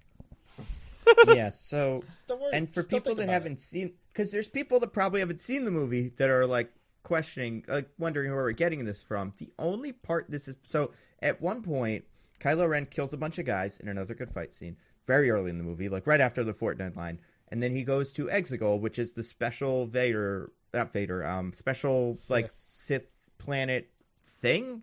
It's more like an asteroid. I don't know. And Special Sith place. he walks to it, and as he's walking through it, he hears the Emperor do a voice, and it's like, all of my power was, and then he switches to Snoke voice, and then it's like, brought to you, or whatever, and then he switches to Vader voice, so it's like, oh my god, all the ones. And as he's doing that, he walks by what is like a tank you would see at an aquarium with 1.5 Snokes in it, which would lead you to believe that the Emperor Palpatine, has been cloning Snokes this whole time. What were they for? Was he going to throw another one in there to see what happens? Well, if he was cloning Snoke's, why did he even need to? Because didn't he clone himself? So, okay, yeah, that's what I was kind of getting at there. So there's clones of everybody floating around. A lot of people on the internet think that he did clone himself, and that like, I don't even know what you call it. Palpatine Prime has always been on Exegol, and he has had a clone running around on, all the other missions that the Emperor or Palpatine has been involved in. The reason that doesn't quite work is because then why is he all lightninged up? At what point does he turn into the Emperor? Is he always that? Well, then why would... Because the Emperor is only lightninged up The Palpatine only has all wrinkles because of Mace Windu. I think it was correct. I don't know if it's current canon anymore. I think it was old canon that's like being the dark side of the Force does that to you, and he was just like holding it back. But the fight with Windu made him like unable to keep holding it back, or something. That's possible. That would make sense. I don't know. It was dumb then. It's dumb now. But yeah, and there's canon, and there's comics and books where the Emperor did clone himself, and that's like a thing. So I mean, that's not what this is. But so I'm just wondering what the other Snokes were for. Why did he even keep fuck. that one? He's gotta fuck. Do you think that's what happens? He fucks Snokes. Yeah. I think they He gets more Snokes. I think they just give the Snokes like lightsabers and just let them duel in that big gladiator pit they have. Oh, that would be Because fun. I think life okay. on Sith planet gets real boring. Yeah. Who's the audience? Snokes. Who are those They're just a people? bunch- It's got to be Snokes. They're all A bunch of Snokes. cultists, a bunch of I Snokes, think they're Snokes. a bunch of those monkey blacksmiths. Jenny Nicholson had a good question on Twitter that I thought was really funny. I responded to with my question about what are the other Snokes even for, is if you're cloning a guy who's going to be the influence guy, why not clone a normal-looking guy as opposed to this, like, you know, just chewed-up bubblegum man with his gold lame outfit? Like, why not just have him be a you know, Han Solo-ish type? Because cloning that in Star Wars, you could only clone by looking like that. You can There's only no, clone like, other people. Yeah, that's what it seems like, because it's not Yeah. even like you have 5 or 6 different versions of it. If you clone whoever you cloned to get whatever the hell his name is, Snoke, you get Snoke. Excuse No you, matter but, how but much we you do. I don't think any of the stormtroopers lost Jango Fett's handsomeness when we cloned them. Oh yeah, So good that's point. the other Good one. point. Yeah, so you can't clone a Force user, right? Or can you? I don't. To get Force powers, I because he don't has know. Force powers. But maybe that was just maybe he just made Snoke think he had Force powers, and every time Right. Snoke tried to use Force powers, Palpatine just did it for him. Yes, I think that's it. I'd like to believe this is my like secret canon that wouldn't work, but maybe it would. Who knows? It's just that there were Snokes everywhere. Like there have been Snokes in the background of every shot. They all have trench coats and sunglasses on, so you don't recognize them. But like everything that's going on the First Order, the Snokes built all of those Star Destroyers we're gonna find later, and just like he is a like the puppet master of like a million Snokes. Because I just don't understand another reason why you need 2. If one of their job is to be cut in half. It's not even like he popped out and was like, Kylo Ren, haha, here I am. You thought you killed me, but you didn't. It's like, yeah, there's the Snoke vat. Don't pay attention to that. It's still on, just in case. Never know when you're going to need a Snoke or 2. Ugh. Is this a different movie if they just decide not to put the Snoke vat in there? Yes, kind of. Because then it doesn't all have to be his plan. Palpatine could just have figured this out at a certain point. But like, oh, actually, he's pretty valuable. And after he had this big fight with my granddaughter, I sensed her Force presence. And I'm like, oh, sweet, that's actually her.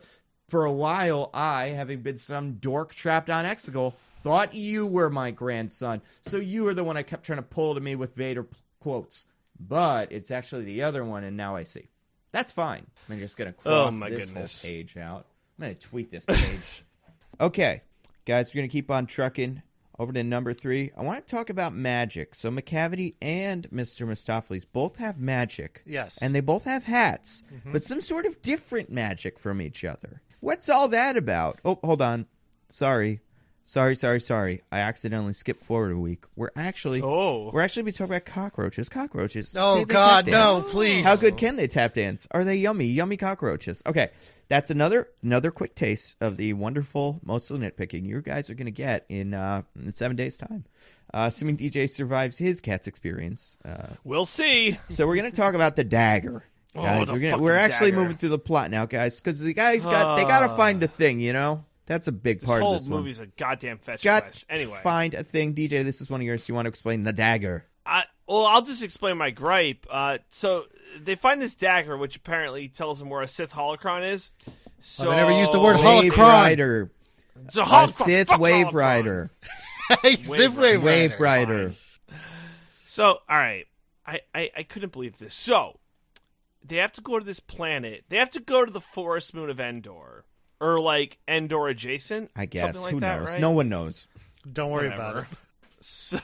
Somewhere around Endor, where a part of the Death Star has fallen from Episode 6. Now, first off, when the Death Star blew up, didn't it turn into space dust? Yep. There was a big old explosion. There weren't pieces of it. It was like particles. Yeah. But whatever. So the ruins of the Death Star are in the ocean. And this dagger, I don't know who made the dagger, but I don't even know how to explain this. You aligned the grooves in the dagger to the fallen remains of the Death Star, and then pull out this little like compassy thingy Yep. from the hilt, and it points to exactly where the wayfinder is. Yep.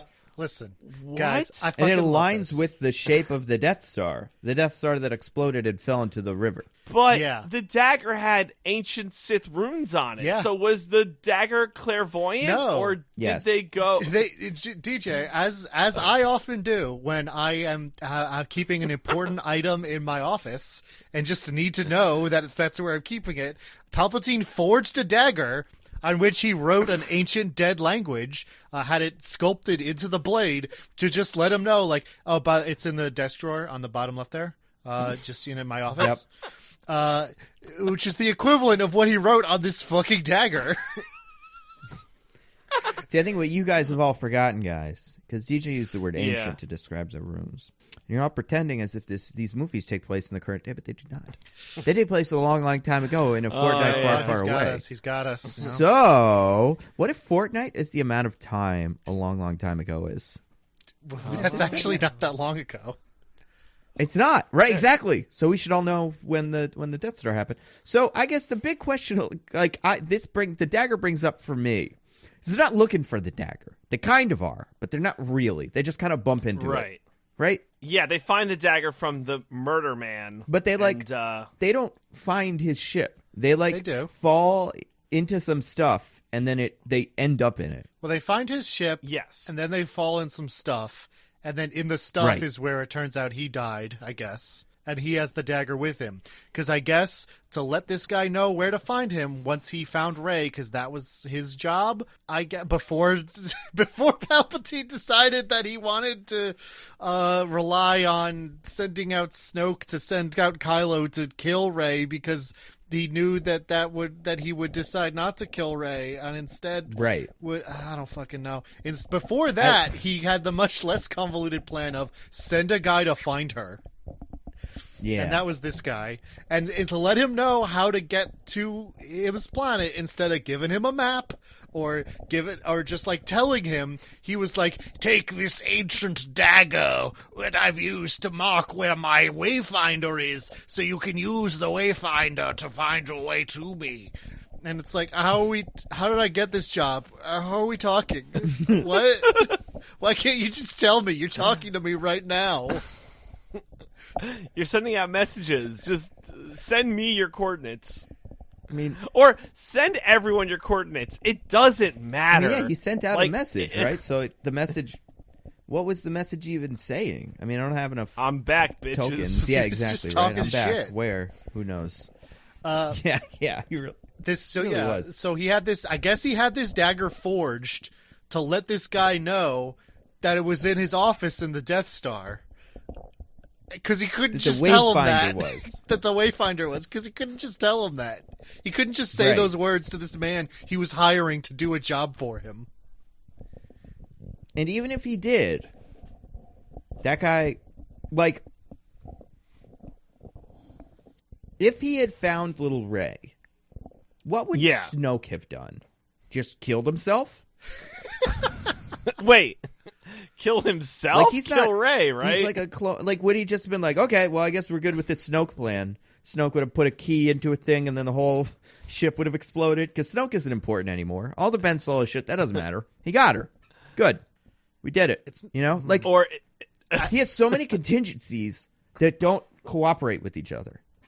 Like, you should have had to pick one. If you're using the future, you should at least have to know either we're doing the murder one, or we're doing the kidnapping one, or we're doing the tricking one.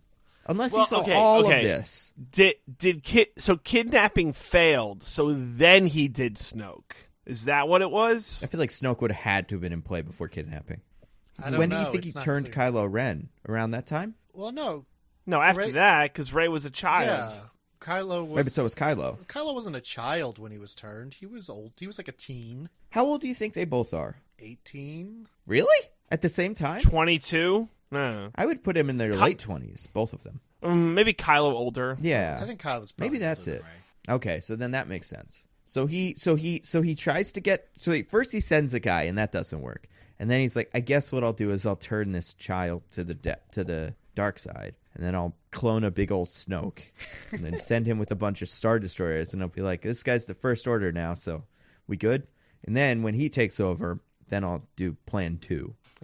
Yeah, sure. Good plan. All right, let's go to number 4 on the list. But yeah, no, the dagger's the dumbest thing. This is one of mine real quick. I just talked about the new droid. The new droid's stupid. How did we get from big old ball full of fun to wheel full of J.J. Abrams words? Did you know that was J.J. Abrams' voice? I did. Oh, was it really? That, yes. Yep. Listen to me. You listen to me. Dio is my hero. I love him, and I think he's a great addition to the droid, whatever we're calling it. The droid but Federation. I like Dio. I'm a Dio fan. What is Dio? Fucking nothing. Does he do anything? No, but he's cool. He's like, we never saw that like a droid get abused before, and he's like, oh no, thank you, like an abused animal. I like that. Wasn't I that thought what it was Solo cool. was about? I like that Wasn't one whole bit where one of the personality trait droids he in has and Solo led a nothing else. revolution? I think Dio's cute. Like I legit think Dio is cute. Dio sucks. No, he doesn't. He's Sucks cool. big time. I want the He's the evil one good part BB-8 of to this be good movie. now. I don't even dislike Can we get Dio. him back? Dio's just nothing. I don't like Dio. I think Dio's dumb. Dio's great. I fucking love Dio. Why can't one of them just hover? I don't know. We go through all this trouble. Why can't we have the ball droid full of syringes come back and be good? I just want a good droid. Like a good evil droid. Wouldn't that be fun if he was just trying to give everybody little vaccines as we were going? We had no, come on, interrogation droid, we're busy. So mischievous. You got Vader down. You got 333 and BT. Those are the two best droids ever created, and they refuse to Yeah. put them in the movies. I think we will. Do you think we'll get a Dr. Aphra Disney Plus something at some point? I think we will. Maybe. I mean, I really we do. had. Do you know what we're talking about, Diggins? I do not. But in terms of evil droids being good, we did have K2SO in Rogue One. That is true. Well, so they're not really good. They're like, it's like Bizarro C-3PO and Bizarro R2-D2 work for an Empire. What is she, like pilot or like something named Dr. Aphra? She's very popular. They've written some great comics about her. And the C-3PO is basically like we have to kill all the humans, but in C-3PO voice, and it's amazing. And he's black. Like he's like just so you know, he's different. Like he's a bad guy. He's like got that color scheme. I don't remember what the R2-D2 looks like exactly, but I think he's similar. He's also like black, and he's called BT, and he's just filled with like Tomahawk missiles. Yes, that's right. He's just got laser guns and missiles, and he fires them. It's great. Yeah. No, read. If anybody hasn't read Dr. Aphra stuff, I'd just give her a quick Google so you know kind of who we're talking about. But she is, I don't know, this is a big say, especially considering Mandalorian and some of its more popular characters. But one of the more popular non-movie Star Wars characters to have been created since the Disney merger. But it's just because she's not connected to any of this bullshit. Let's move on. Plus. Yeah, it really helps. Thank God. I mean, she was probably there at the final battle or something. Who cares? Diggins, I got one of yours. The assassination of Chewbacca by the coward Rey Palpatine. What do you got?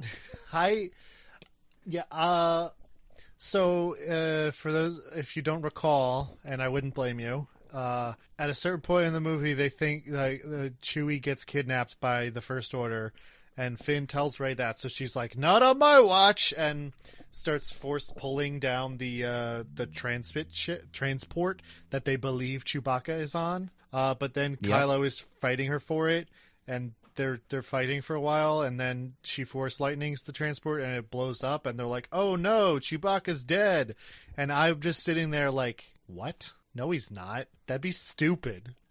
And it felt so weird in that moment, because it's like, it's impossible to believe. Like, there's no way they just killed Chewbacca off screen in the dumbest way imaginable. But also, like, what is the purpose of that scene? What is the purpose of having her think she killed Chewbacca? They never do anything with it. No. Her powers got out of control, and that was bad. But that's not like a thing that has been part of Rey before. Like that's not like something she struggled with in the past. It's just like suddenly, because now we have to hint she's a Palpatine, she does some Force lightning and thinks she kills Chewbacca, and it's like, oh no, I did a bad thing, but it has nothing to do with her story up until that point. It makes it feels so weird. Yeah, I think, imagine if that moment was at the end of the last movie and then Rey turned bad between the last movie and now. I feel like it would make way more sense. But I do feel like this movie just doesn't know what to do with Rey. I think that's maybe its biggest individual problem, and that's why it keeps kind of writing ways to make Rey interesting, or not make her interesting, but like, oh, why is she even here? Because she's Palpatine. Why does he want her? Because if the dyads are together. But I think it would be really cool, and maybe this wouldn't be the end of Last Jedi, because not to say Last Jedi was bad, but say this trilogy was bad. If you wanted to throw some really weird turn in here, have Rey be bad at the end of the last one, then throw into this next one already have been bad. And if you want something that's going to be the emotional turning point, I guess it would be accidentally killing Chewbacca with lightning. But I honestly don't even know why they did that. That didn't create any tension for us. It didn't really trick her. It didn't change the plan of the good guys. Was there any, not even narrative purpose in, a good reason, but just, cheap narrative purpose for that? I mean, yeah, there was a cheap narrative purpose to make you go, oh no, Chewbacca, that character I love, is dead. I feel sad now. Right, but we find out he's not dead, a second later. I'm talking about, to get A to B. Is it just so they can get... J.J. Abrams doesn't think more than a second ahead of time. It was just that one He's like second. a goldfish? Yeah. That's very possible. I'm being flip, but I do genuinely believe J.J. Abrams really only cares about how you feel about anything in the exact moment that it happens. Very fair. How was I supposed to feel when I saw the tube full of Snokes? I felt horny. Great. How was I supposed This to... makes sense. Yeah. Oh my god. I mean, listen, someone had to be, right? How are we going to get more Rays? Where do these Rays come from? Tube of Snokes.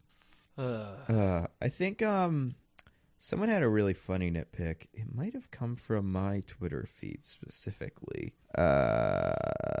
Filibuster. What do you guys think about Rey? She's pretty good, huh? Diggins. I'm sorry. No, go ahead. I was just going to answer Nando's question being like, I like Rey generally. I think there's a core of a good story there. It's too bad they fuck it up so bad. Yeah, I really don't think they know what to do with it in this one specifically. I think you can take Rey's name out of that sentence and just put in anything you want. They didn't know what to do with anything in this movie.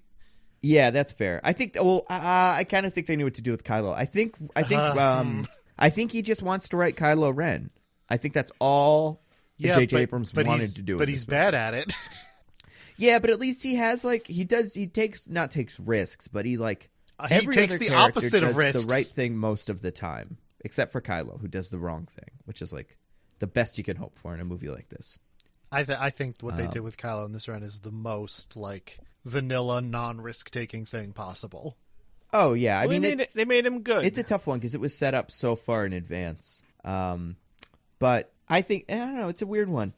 I think I really wish this wasn't Disney. Do you guys have this thought? Oh, I don't think it's a Disney problem. I mean, I think specifically Disney is too precious with some of its characters. I think Disney is starting to get that way, and I think that partly is because they own everything now. Yeah.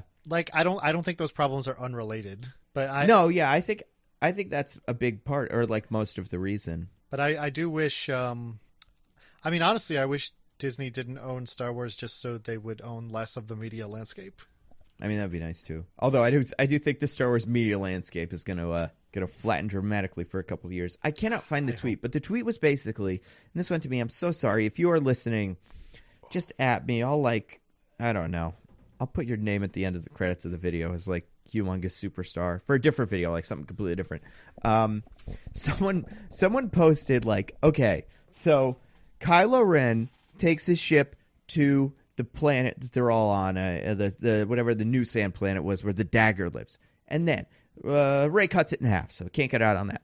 And then a transport comes down, and then one of them takes Chewbacca, but apparently it's a different transport. And then a transport that is not Chewbacca's transport, but the second one is being fought over between Kylo and Rey. Rey force lightnings it explodes. And then Kylo just stands there and watches everybody leave? Yeah. What the fuck? Whoever made this point, whoever you are, great hero. We'll name a cat after you maybe in the next episode. I don't know. Like, there's so much of that stuff where it's like, what's the most dramatic thing that can happen in this moment? Well, I guess they blow up the ship. Well, that's his getaway ship. Whatever. He's gone. He left. What's the most dramatic thing can happen earlier? I guess she cuts his ship in half. But that's the ship he came here in. Yeah, whatever. Just don't think about it. Shut up! Don't think about it. Yeah, exactly. All right, next thing on the wheel. Tick, tick, tick, tick, tick. Oh, DJ, this is one of yours. It's the... I wish I had air horns for this. Knights of Ren. Oh my god. Now, why are they in the movie? Because someone said the words Knights of Ren in a movie, and we had to have them. Did you just say Knights of Ren, Diggins? I want to listen to this podcast a second time. Are there toys I could buy in this podcast? You said Knights of Ren. Why are there weapons, medieval weapons? Oh my god! There's no one else DJ, in Star Wars. I can at least explain this to you night by night because there is like we were talking about. There's a visual dictionary that explains all of their deals, and they're all great. First of all, there's Vickrell. He is the Harvester, the Reaper of the Fallen. And he has the scythe, and he likes to eliminate his targets at close range, and, like, he's kind of a jerk. All right. He's very hateful. The dark side is muted by his force training. But he gets more powerful with every hateful strike. Then we got Cardo. Everyone knows Cardo. We don't need to explain to him. Basically, he's got a big old gun and a flamethrower. He's kind of he messes around with guns, makes them all good. So if you're keeping up and you got a face, like if you have like pictures of him and you're like, which face am I talking about? Well, one has a scythe. He's got like a Kylo Ren mask, but with like waffles on it. Then we got Cardo, and he's got pretty much like a flat mask with little eye slits. And like I said, he's the one with the blasters. He's obsessed with weapons modification. That's his whole deal. Then you got Ushar. Ooh, boy. Ushar, he likes to force prisoners to grovel for mercy because he tests the mettle of his victims. So if you fight back, he'll respect you and he'll give you a quick death. But if you grovel, no thank you. He has some sort of big old mace with a concussion field generator, so watch out for that. Then you got Trudgeon.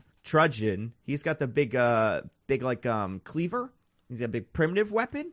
Okay. He killed the Death Trooper at some point. That's a whole big deal. And, not a whole lot to do with him. Krunk. Okay, so Krunk. He has blinders on the side. So, in case you're wondering from about Emperor's Trudgeon, New by the Groove? way, he's just got the big butter knife. Krunk, on the other hand, he's got one pauldron and blinders, and he's the sniper. He's your sharp shooter, right? He carries no bladed weaponry, relying instead on his multi-barreled, custom-designed rifle. And he has the blinders so he can focus his attention on his target, sharpened by concentrating on the Force.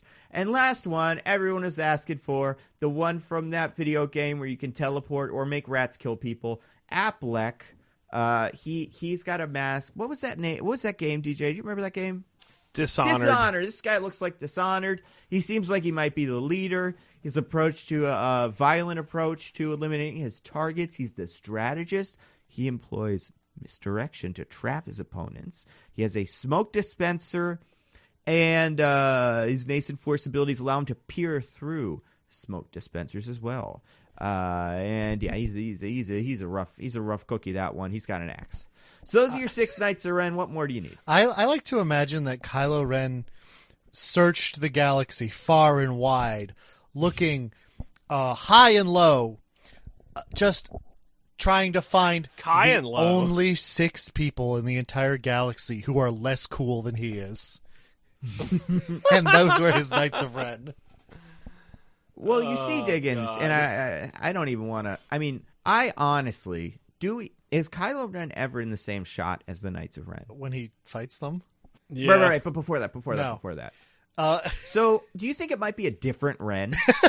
Like it's just a coincidence that they keep popping up in places where he is, and they're like, "We're the Knights of Ren," and he's like, "Yeah, whatever, it's fine. Go walk around in the city. I don't care.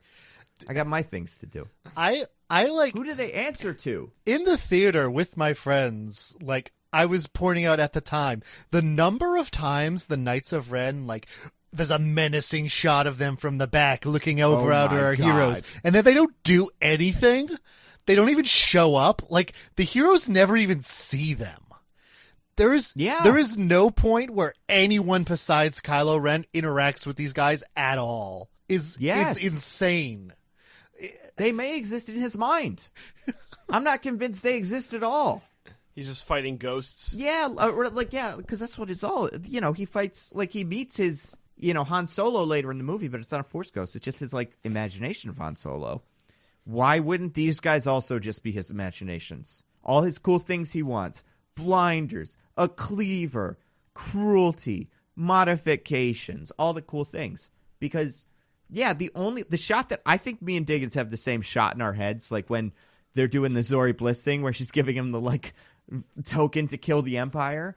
And then it's Knights of Ren, go get him. And then you see, all 6 of them together in, a bunch walk out from, a shadowy hallway and then cut to nothing. Yeah, they cut to them. And Zori Bliss escapes. She doesn't die there. So who do they kill? What do they even do? They don't do anything. They literally don't accomplish anything the entire movie, even though we keep checking in on them. Listen, since we never, ever saw them do anything, and there's no qualifications besides just a cool name, Diggins, do you want to be a Knights of Ren? Oh, can I make my Rensona? Absolutely, make your Rensona. Oh gosh. DJ, think about yours, by the way, and what kind of weapon you use and why. But we'll start with Diggins. Okay. My name is Corvic. Ooh, is there an apostrophe in there at all? Yeah, absolutely. Between Cor and Vic, the apostrophe. Okay, so people that are listening, if we have any fan art people here, boy, would we appreciate it if you would animate, or not animate, but just draw these 3 characters. And that's why I want to make sure we get the spelling right. Absolutely, yeah. It's a COR''VIK, Corvic.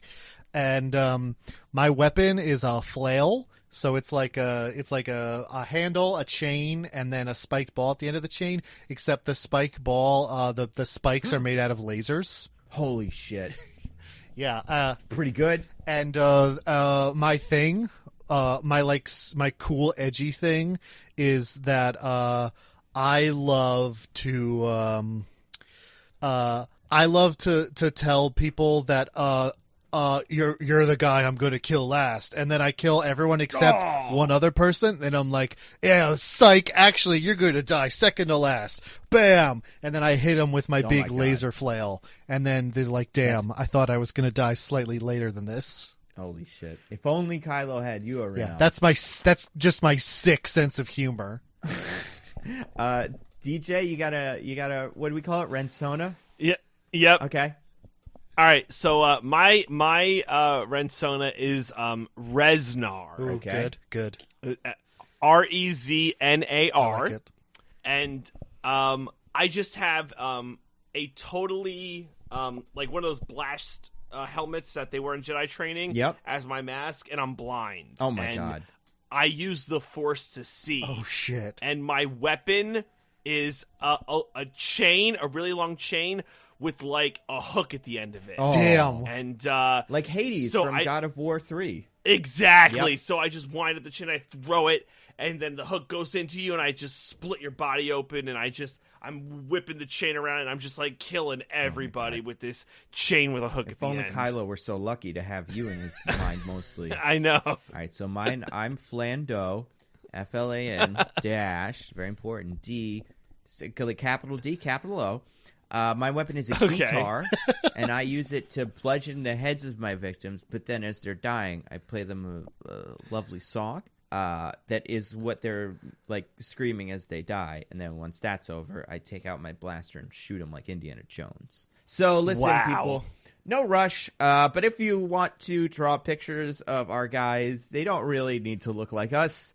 DJ's the tallest one. Diggins and me. Diggins is a little bit taller than I am. We all wear black because we're obviously Knights of Ren. Mm-hmm. We all got weird masks. Draw us all fighting? I don't know. Yeah, it's gonna be good stuff. Whew. Okay, Knights of Ren. I can't wait. They have a comic that's pretty good. This is one thing I keep hearing is the Knights of Ren comic that Marvel made is good. And that's the thing. There's so much supplementary material that's probably better than all of this, but it doesn't all map with all of this. The, what's his name? Right. Poe Dameron in the comics is different than the Poe Dameron in the movies. Different guys. Yeah. So one of them's a spice runner, and one of them's like a, formally trained mercenary, because not mercenary, but soldier, because his parents were soldiers. So they don't know. I'm sorry. I hate to do this, but I mentioned Rensonas to a friend, and he just sent me his, and it's so good. Oh, anybody I know? No, you guys don't know. He's my friend Pat. Shout outs to him for this amazing Rensona. I'm going to know tweet Pat. out this. DJ knows Pat, yes. As we Nando go, doesn't. get more Rensonas, but go on. Yeah, you should read His it. Rensona is Joe Caster. He has a dream catcher that only catches nightmares, and then he eats those nightmares and becomes stronger. Oh shit! This is too much Ren for us. Even us who have prepared 3 whole nights of Ren. Oh I think my we're God. onto Oh my God. something All here. right. I think everyone should have a Rensona. I'm tweeting about it right now. But DJ, So I got a while quick we're question, doing and this, then we could- actually, not DJ. Wait, sorry, DJ. Oh, I just had a quick question before we Yes. got Oh, moved yeah, up this. So someone tweeted this at us, I think. And again, I don't have it up, but I'm sorry. Who got more screwed? Captain Phasma or Knights of Ren? Knights of Ren, absolutely, because Captain Phasma gets dunked on twice by nerds. Like she never has at least one moment where you're like, oh, she's cool. At least Kylo Ren has to kill the Knights of Ren at his highest state of awesomeness. And Okay. like Captain Phasma, man, we don't even know who was in those armors. If anybody, maybe Captain Phasma didn't get screwed, but Gwendolyn Christie got screwed. Right. Christie, sorry. Yeah, It's that's Christie. that's Of the course it thing. is. Like the characters are so nothing that I don't care about them. Gwendolyn Christie definitely Yeah. got screwed bad. Yeah, but I mean, listen. Now that we've made some sweet Ren Sonas, then maybe people will care about the Knights of Ren. Speaking of things people probably will or won't care about, Diggins, the next thing on the wheel is for you: the disappearance of Rose. Ah, yes. So, so Rose got a negative reception from some corners of fans after Last Jedi. And so you might be thinking, well, what do they do with Rose? Considering she's, you have some fans complaining about her. Maybe you change the way her story goes. Maybe you try to give her something cool to do to make her appeal to people more. Maybe you, I don't know. There's a lot of things you could do. Right. And it's worth noting here that Kelly Marie Tran, who plays Rose, received a lot of extremely racist and sexist harassment on the internet for this. And I don't mean to say that, like, that's the only reason people didn't like the character or anything, or like everyone who didn't like the character is a racist, sexist troll. But Well, and to be fair, Diggins, she was a woman and she was non-white. So go on. I just want to oppose the viewpoint. those are true. Yeah, we gotta put But that I out think there. it's important context for like what the flavor or like what kind of shape a lot of the backlash to the character was like. And so of all the myriad options they had for what to do with Rose's character, what they picked was she's just over there doing something else. Don't worry about it. She's got Google. She's a big Googler. Yeah, this she's just movie. doing something. She's just doing a different thing, you know? And it's weird. Like, it's weird because, like, well, I guess this would have been worse somehow, but maybe it would have made more sense. But Finn goes, "Come with us," and she goes, "Nah, I'm not coming." It wasn't like she's like, "I gotta come with you," and Finn's like, "No, you gotta stay here because I love you so much. You gotta stay safe, so stay here with Leia." I don't know. I mean, it's weird. No, I'll give them this, and obviously, they did the dumbest version of this with her, but it's weird because she didn't have a like romantic chemistry with Finn, and they finally had to kind of add all the characters together into one character, so you had to have, and all of the main Star Wars characters plus all the new ones, so you had to have Chewie, C-3PO, and R2-D2. I guess they were all there. I can't remember R2-D2 doing stuff, but he must have been there. And then Rey, Finn, and Poe. So then it's kind of like, well, who else can even be there? And I get not having her there for the bit where they were on the sand, speeders or something. But it's weird that she didn't know horses, too. That she wasn't from the planet where the horses lived or something. Because we create a new character who does nothing, like that, not does nothing, but also doesn't get fully developed, even though it could be like, oh, yeah, no, I'm Rhodes. Yeah, that's where I'm from. So if you guys are going there, I'll come with you. And I can lead you to the horse people that can help you be sweet there. I think that's the weirdest thing is we introduce a new, like, a new character that, like, you could kind of be like, well, what's this one doing here? Is she supposed to be a love interest for Finn? Or any of you guys supposed to be a love interest for Finn? And it doesn't happen with them either. Yeah, it's like that we introduced an entirely new character who's fulfilling basically the same sort of role that Rose did, but we're not going to use Rose because some people got mad about it last time. And well, my favorite tweet that came out of this whole movie is, and I can't remember who said it. Let's say it was, I don't know, Obama. It might have been Obama. It was, I can't believe Kelly Marie Tran died between filming of 8 and 9, but I think J.J. Abrams did a great job of using the footage from 8 that was left over to put her into the movie. Because that's about it. That's great. That's all we got. And it sucks. I mean, it's awful. It's so stupid. And go ahead, Diggins. I'm sorry. And like, I mean, there's precedents for this where like Jar Jar got like way downgraded after the reception to him was extremely negative. But first of all, that was like a CGI character who wasn't necessarily like a person. At the same time, there was a guy who he was being portrayed by Ahmed Best, who also, even before the internet was such a huge thing, got harassed so bad he almost killed himself. And it's he talks about it a lot, and you can like, it's an interesting like window into what the 2000s era pre-internet Star Wars was like, because it's exactly like this but with less internet. Yeah, but it's still terrible. It just sucks that we're like that those voices get listened to when they're so toxic and horrible. And it's like, again, like, you don't have to be a horrible person to have not enjoyed Rose's character in The Last Jedi, but those were largely the people who were making such a big stink about it that they basically wrote her out of this movie, and I don't like that they got appeased. Yeah, no, that is the problem with it too, because it doesn't take that much to be like, hey, we need to figure out how to destroy this tower on the thing. We can't destroy it. No one can do it. And Rose is like, I've got an idea. And she pilots a starship and goes to another tower or something. Like, there's not even any catharsis for, or like not any giant moment of like, oh, good, at least she was there. Isn't Rose a communications expert or like a satellite expert? Like, isn't satellites her character's thing? Not just an engineer. I remember her holding a wrench at some point, but that might have just been all right. I thought something, but she like knows how to do when they go to the in 8 when they go to the lead Star Destroyer or whatever. I think she's the one who's like, oh, I know things. Yeah, she like I'll get us to the room. Like engineer type, like knows technical things about ships and. Yeah. But so what they need her to do is her thing, and they don't use her. There's definitely things she could have done, even in just the way this movie was structured. And she just doesn't, because they didn't want to use her, because a bunch of people were terrible about it.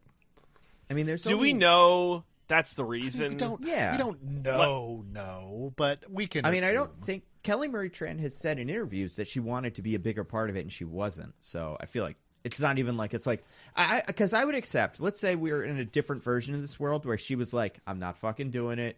You guys can put my guy in it because he should be there, but I'm tired of this. That's acceptable, but that's not what happened, because she was very much like, I wanted to meet Rey.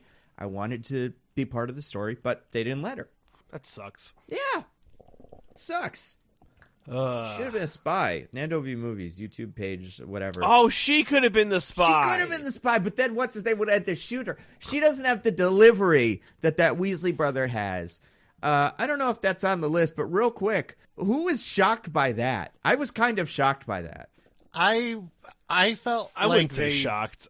Telegraphed that really hard when it's like right after there's an Imperial spy. We like cut to Hux being like, I don't know about this Kylo guy. But I do think it was dumb. Super dumb. But I think, and here we go. This is kind of where I'm going to, and Disappearing Rose is a good place to talk about this. I don't blame Rian Johnson for like making Hux kind of stupid, but I do think it's tough. I really do. Having looked at where we started this movie and where this movie kind of ended up going, and where 8 left it, I have a hard time figuring out what the sequel is. Everyone's in a pretty comfortable spot, and all of the villains, even, and I know you guys don't agree, but I think Kylo Ren after 8 looked pretty, like, weak, and I wasn't threatened by him. He had just got beaten twice. in 7, which like, yeah, I know he was shot, but also this was the first time using the lightsaber in the Force, so pretty specific circumstances. But then this one, he was made a fool of by Luke Skywalker. Leaving 8 into 9, I really am like, who is the bad guy here? Is it Kylo Ren? That's why if the Knights of Ren were cool, and if they really were part of it, I'd be like, yeah, okay. They're in this before, and they could be scary. But I have a hard time figuring out what the next movie is. I really don't think it's that complicated. It's Kylo Ren is the new Supreme Leader. He is hunting down the Resistance, that is like on the verge of being destroyed. There were like 15 of them left at the end of Last Jedi. And we go from there. And, we have our conflict with Kylo. If we want to do the Kylo Redemption, then... Oh my god. We also have a seed of like Hux clearly doesn't like Kylo Ren. He clearly doesn't want him to be the Supreme Leader. And so there's the nucleus of, the non-Sith elements of the First Order doing a coup. Right. And I don't think that would have been crazy. And that's why it's like, this is where my thing about General Pride was, where it's like, so we already have a high up Imperial character who is completely devoted to space fascism, but doesn't like Kylo Ren, and was totally cool with a different space wizard earlier being their leader, but just specifically thinks Kylo sucks. And then we also have another character later who takes over the First Order on behalf of Palpatine after they decide, fuck Kylo Ren. And instead of it being Hux, we just have a new character that no one knows anything about or cares about to do that. He's clearly what's his name? He's a Tarkin clone, not a clone, but essentially a clone. It's just like, let's do another Tarkin. I know, but it's like, I don't care about him. He's nothing. And I think but I think Hux is less than nothing. He is a dork. But he gets yo mama jokes. Yeah, like fascist. He can't be scary. He doesn't. He's never been scary. He doesn't, in this scenario, he doesn't need to be scary. He needs to be the person leading the Imperial forces while the showdown with Palpatine is going on. I guess he needs to be realistically threatening in my mind, and he really has been, like, just cut off at the knees at every single time he has ever tried to do something. He gave one speech, and, like, I get what they were doing with him. And I even get what, because this is a weird one, because it's not even like J.J. Abrams was like, I'm going to make Hux cool again, because he was the one I made. It was like, Hux is broken, let's just make a better Hux. But I don't know. I really think The Last Jedi did everything in his power to make Hux look like a dork, almost like if like SpongeBob SquarePants got in charge of the First Order. He'd be like, I guess he maybe can kill people, but he is a dork. I think that's going too far. I mean, Really? It had some comedy scenes, but he still got to be threatening in other scenes. He still got to, I mean, like in the scene where Rose and Finn get arrested, he's like there, like taunting them, being like, all right, blow up the Resistance ships. And like people start dying. How's that go? How's that go for him? Pretty well for a little while there, and the reason it doesn't go well for him in the end has nothing to do with him. It's not his fault. He's not the one who screwed up. He still gets spit at. He's a dork. He still gets what? You could put any Knight of Ren in his spot and get a much better movie. Speaking of that, I did get some Knights of Ren. You guys want to hear them? I would love to. Sure. All right. So first of all, Surrybot threw the Dreamcatcher thing again back at me, which thank you, Surrybot. Got a couple fun ones. First of all, Noah, in Twitter name is Sarge is in charge, this is why I think this makes sense. His name is Sergeant Ren, but again, that's part of his name. He has Force Bird Box powers. He uses the Force to make people kill themselves so he can keep his outfit blood-free. Smart. Oh. Yep. And we got Yule at Name of the Year. Well, that's a good Twitter handle. Yule Logoff says, mine is a hammer that simply goes bonk. I know there's a lot of overlap with the canon Knights of Ren, who also only do this on screen, but I think mine can have a cooler backstory attached, and then a little bonk image. And then last one, we got App Voices by Zane Shat. My Rensona is Zanus the Stinky. He wields a big old stinky sock on a stick.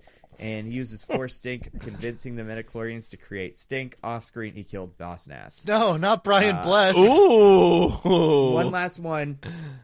Tom Turtle, his Rensona, hashtag Rensona, as we all know.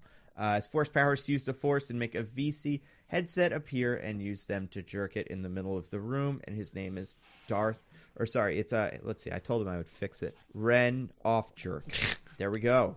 Those are the Knights of Ren we have so far. I'm sure more will come in as the pod goes, and we will update you. But last thing, just I don't know exactly what the 3-movie plan was with Hux.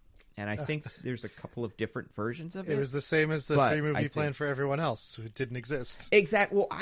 Well, it's weird, though, because I know what the 3-movie plan was for some of them, and I could see how it kind of got subverted, air quotes. I don't know what the 3-movie plan was, even if JJ got to do 1, 2, and 3 with Hux. I don't know if he wanted Hux to be cool or not. Because, not cool. Cool is a very...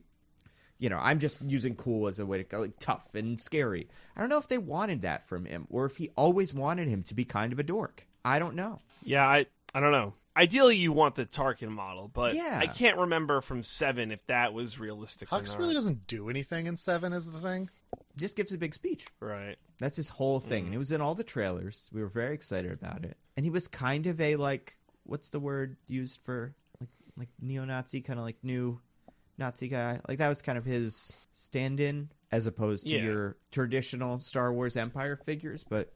Who were the first Nazis? Yes, exactly. The first Nazis. The first. No, order I of mean, Nazis. like, we're basing First Order guys on the neo-Nazis of now. The Empire was based on, the actual Nazis.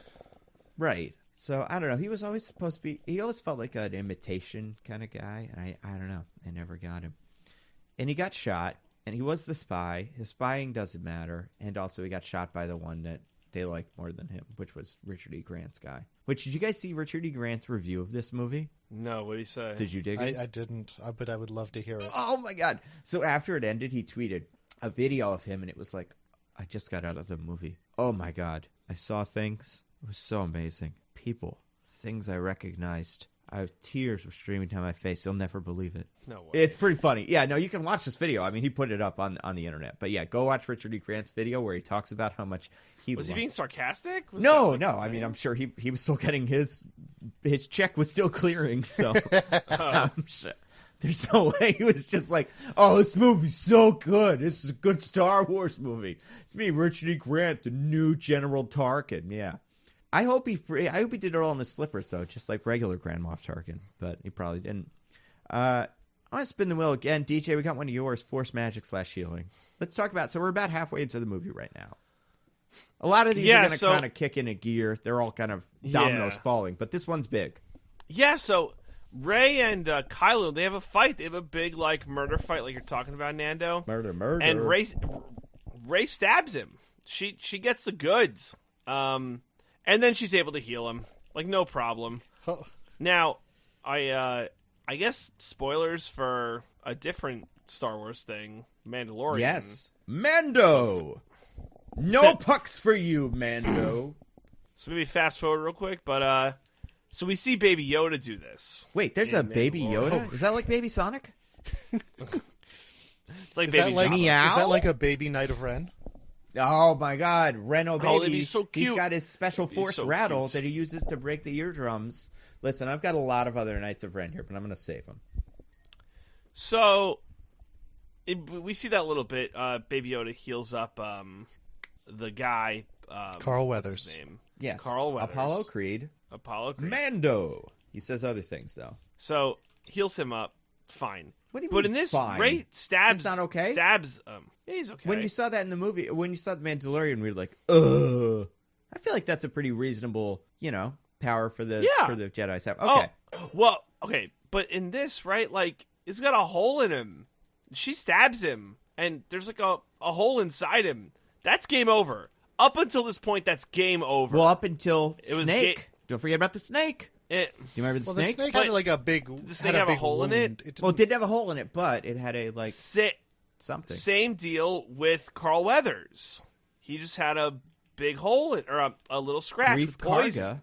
Let's use his original name. Okay. Grief Karga. He's got a scratch with poison. Baby Yoda heals him. And yeah, the snake has a scratch. And Rey heals that. But like Qui-Gon, it was game over.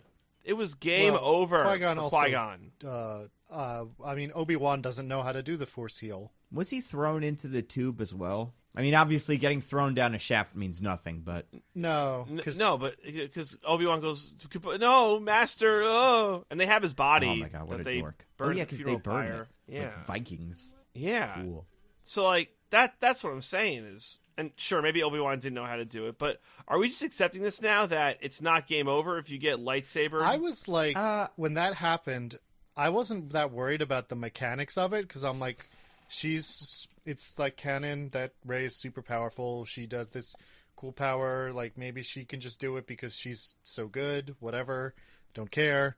I was like, why? Why are you healing him? What is this for? Because she loves him. They got to make out later, and they tall. can't make out if he's got a hole in him. I don't mind the idea that a force power can be introduced. And it's nice because Mandalorian isn't a prequel. It's a prequel to this, but it's not like a super far prequel.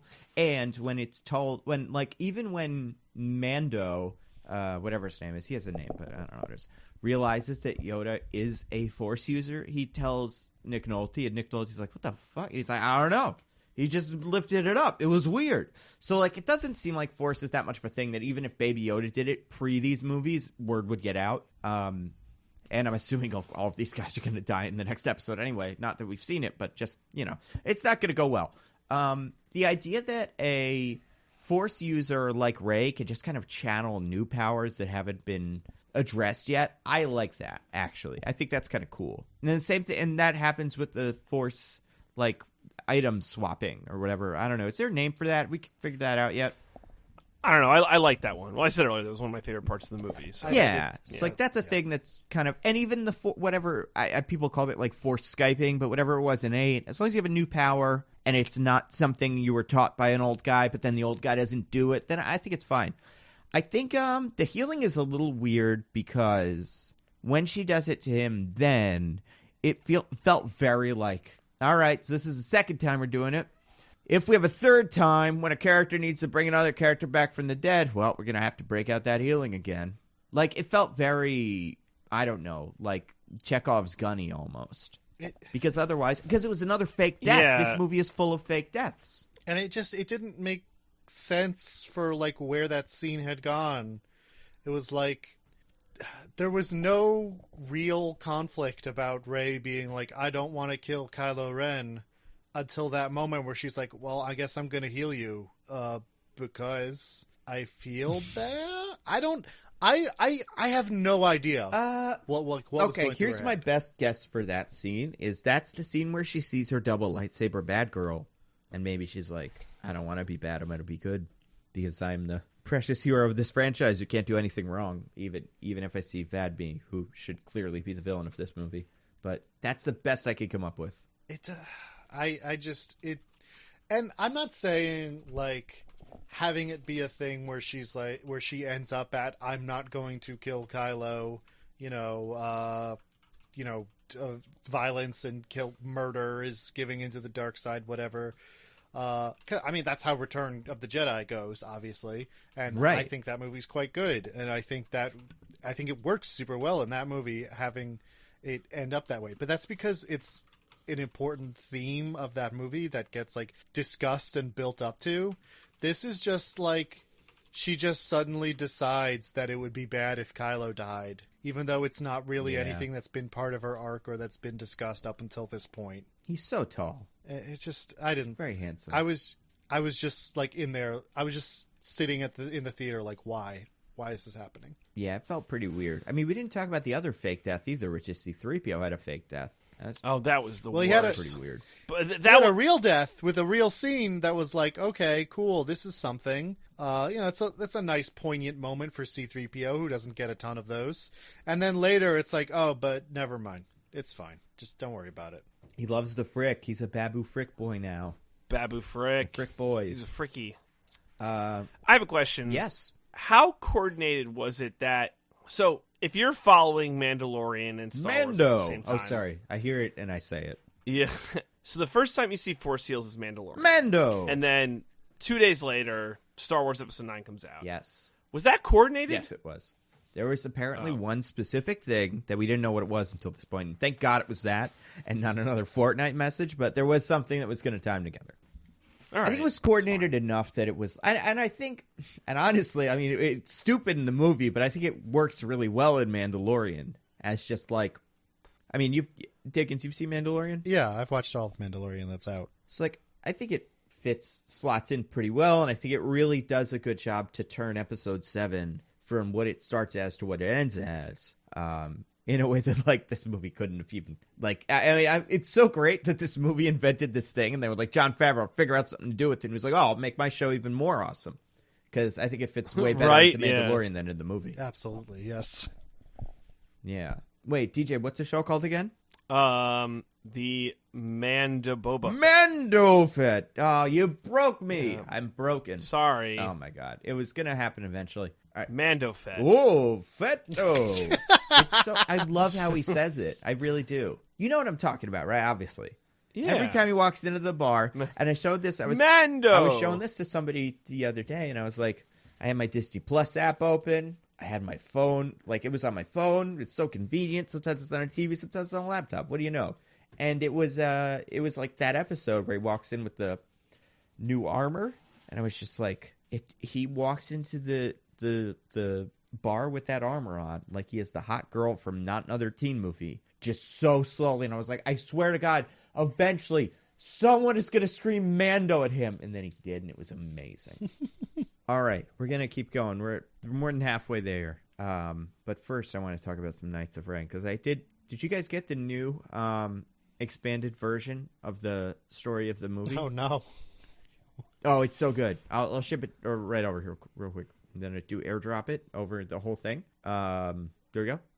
So as you guys all know, there's like 7 or 8 new Knights of Ren. They're really terrific. And Ren Sonas. First of all, we have ZB Fliss.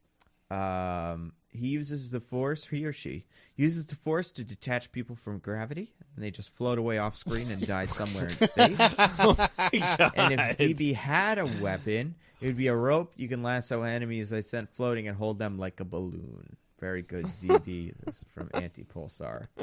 And then, sorry, I wonder if I has. Okay, cool. We got Jack O'Soul. This is Jackson Cunningham. I use the Force to float large logs just off screen, and when people walk out of frame, they get whacked by big floating logs. Very good. In case it's unclear, what I was specifically asked was, we're talking about the Knights of Ren on the hashtag Rise of Skywalker episode of @NitpickingPod. Send us your hashtag RenSona. What is your weapon / force power, and how do you use it to kill people off screen? So we got a couple others. We got at Carnival Man. Here's my hashtag RenSona. My weapon is a rock that I just found on Tatooine / Jakku or whatever. All those sand planets look the same. I toss the rock into the air.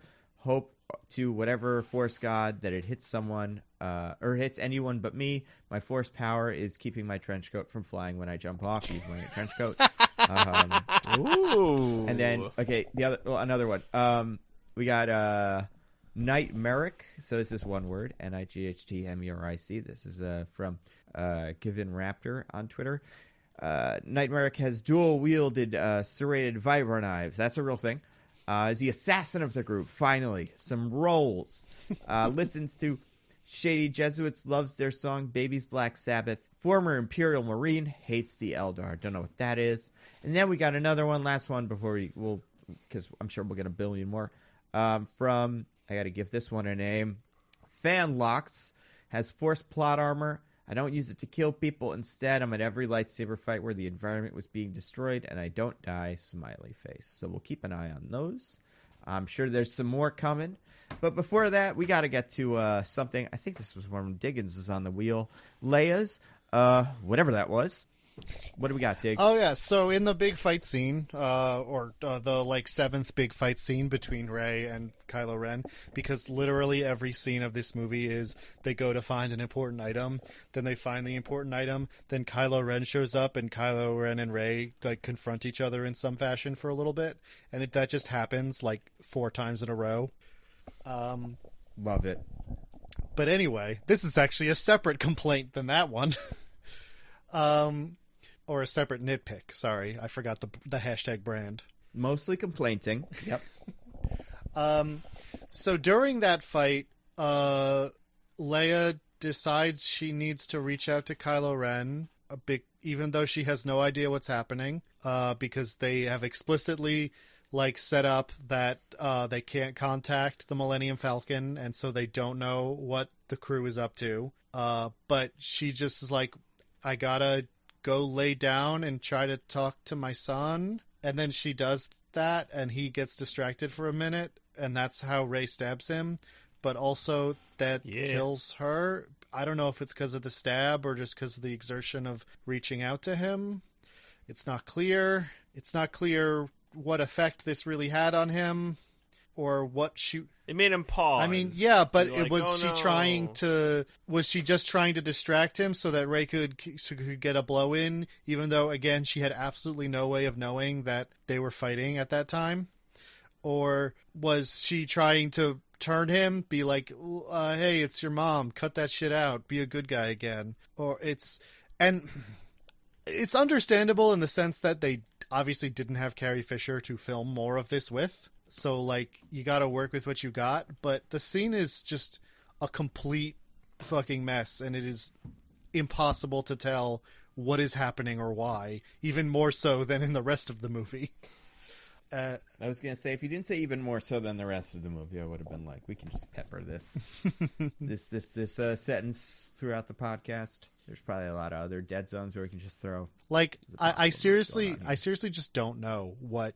I not only not know what Leia was trying to do, I don't know what the movie is trying to convey with that scene. I mean, it had to redeem Kylo at some point. But was that what she was trying to do? Is that what that was about? Yes. So, okay. Really, really, not crappy broad strokes, but best case scenario, giving them the entire benefit of the doubt. Kylo needed to lose a fight where he got stabbed to death and then saved by someone so he would be good.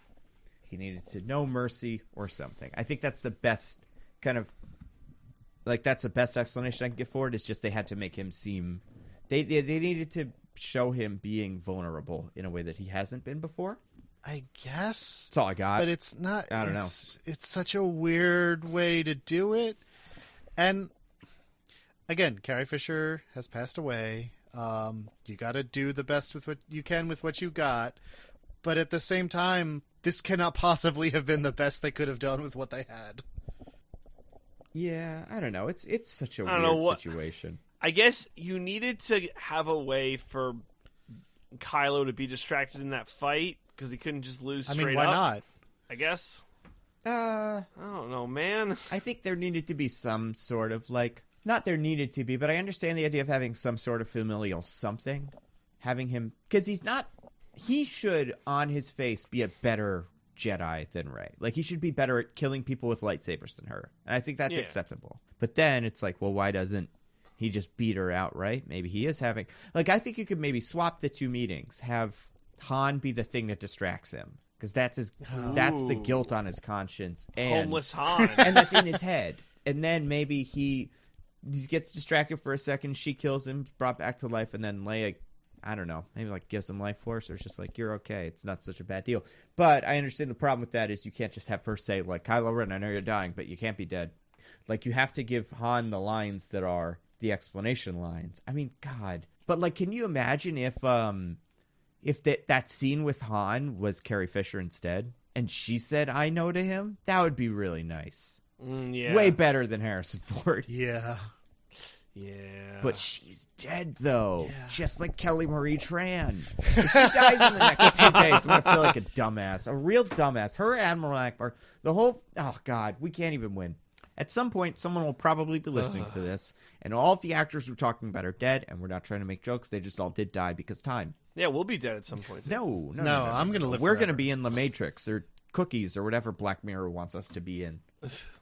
Yeah. Anyway, what are we talking about? Anyway. We're talking about the Carrie whole Fisher. scene with Leia and how it doesn't the healing. make sense. How and it is was bad. Pretty lame. And also, I might as well fold Han in there. Also terrible. Also, it doesn't make any sense that he sees a ghost of Han, or I guess it's just he's hallucinating. Is it It's a in his ghost brain. or I a think memory? That's pretty specific. But, like, why? Because he needs someone to tell him that he's good besides himself. Yeah. It can't be him. God, why But not? again, that's why it would be better if it was Carrie Fisher, It should have been. the one he didn't kill. I don't know. It should have been a different movie. Is what it should have been. No, I think this is the best movie. Let's get some more Knights of Ren out there. Hold on. There it is. All right, here's other Knights. We got and Miss. Listen, we're getting there. We're getting close to the ending. We're getting there one wheel cheap. No, we're not. No, not even kind of. Also, by the way, the one that is the. It was pretty close. Using the Force to float logs is Jacko Soul. If that makes sense. His name is Jackson. A couple other ones, fun ones that I think are worth mentioning. We have,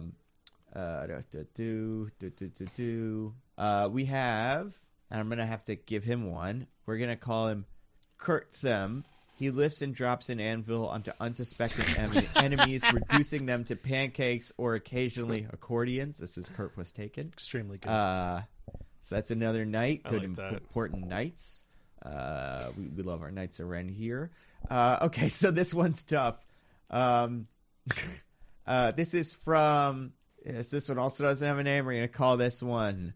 I'm just gonna use like some of the letters. Just kind of gonna rearrange them. Name letters that are in his or her Twitter. Like not the Twitter like the @ but just the name they've given. So this one's going to be called Star War. Is Ren Sona, is force power, is logical narrative cohesion, so a lot of characters simply vanish, while others are fleshed out. Wait, that's not my Ren Sona. That's Nando's. Looking forward to listening to the pod. Oh, nice. Just fitting in a shout out to your own video channel. I don't know if we already lost that time when I said I'm handsome on this episode. I don't know if that fell into the wheels of Diggins' thing falling apart. So we're just going to throw that out here right now. Handsome in an unconventional way, but still, Listen, we have 8 more cheeses on this wheel. We're gonna. Oh wait, well, one more. This is from Jazz. Well, that's what we're calling him because we need to kind of smush names together. This is Jazz T. So it's JAZ-TY. Oh wait, no, this name he can't be called Agreeable Ren. He just hits you with thousands of "That's a good point" Nandos till you keel over and die. Oh man, that's what a good one. That's a good they only one. Get better and better. Okay.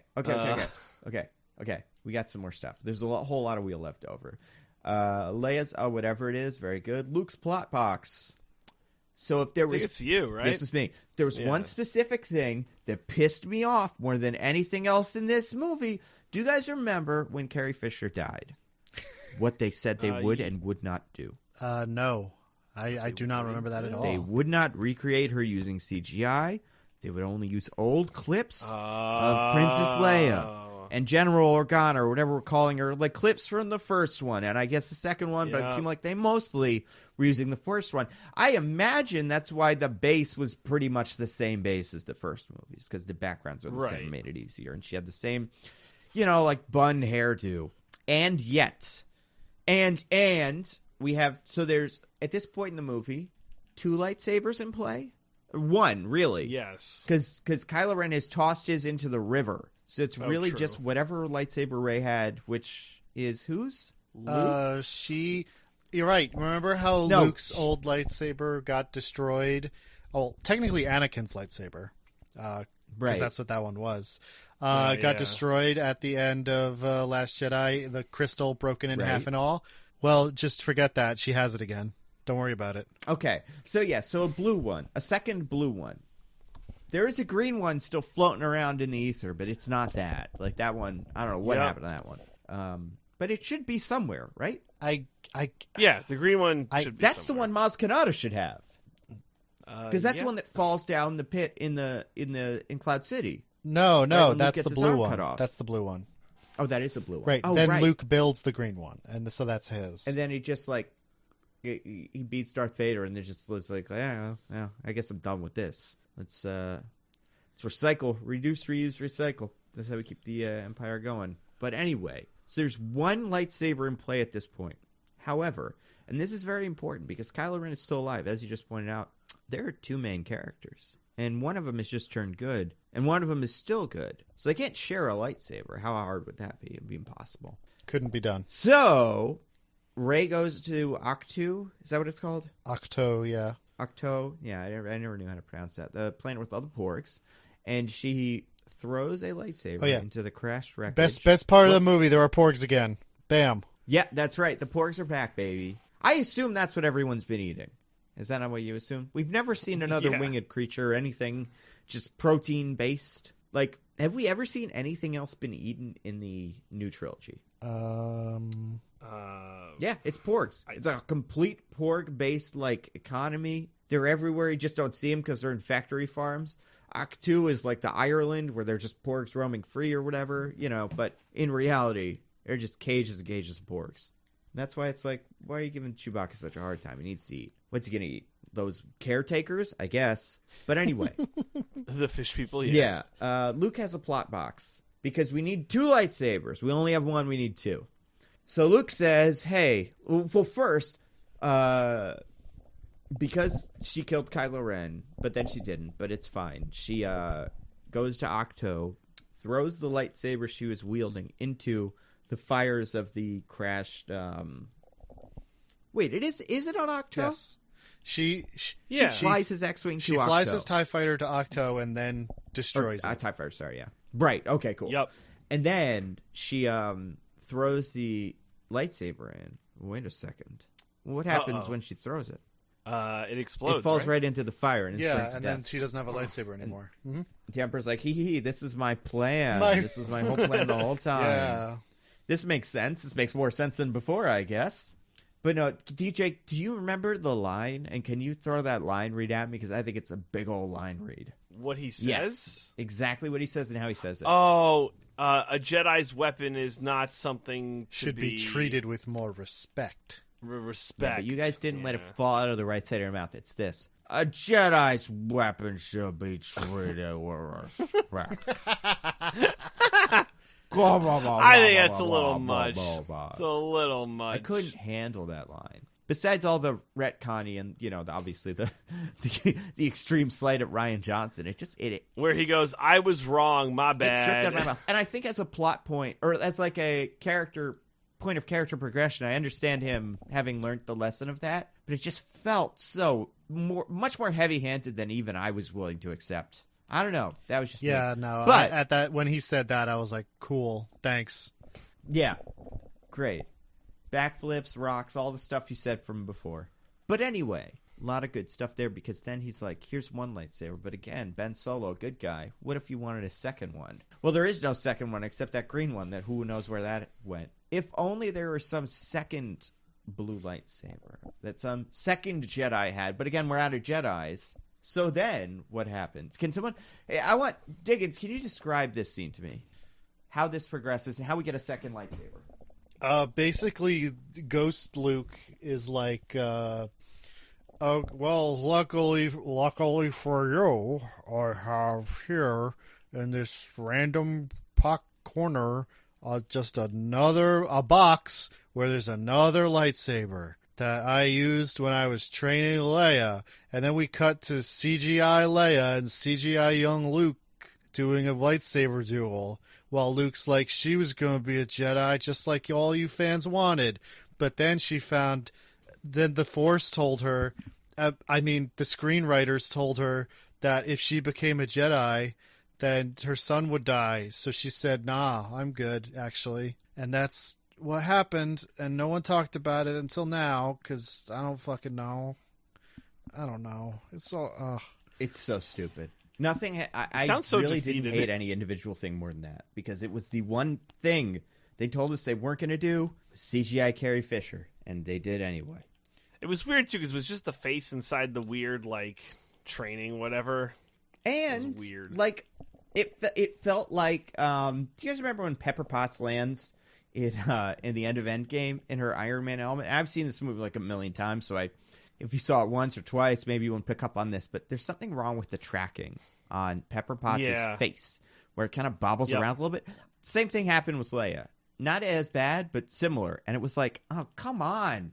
unless you're going to have a version of Princess Leia where you're just going to, like, put, you know, like, have a scene where young Carrie Fisher is just like, hey, I don't want to be a Jedi, in different clothes than you're used to, and just CGI the clothes differently. But the way they put her hat in the hell, I don't know. It felt so, like, it really was the one thing I was not willing to accept. There was something weird about it. It was bad. It was ugly, and it was like, there's other lightsabers.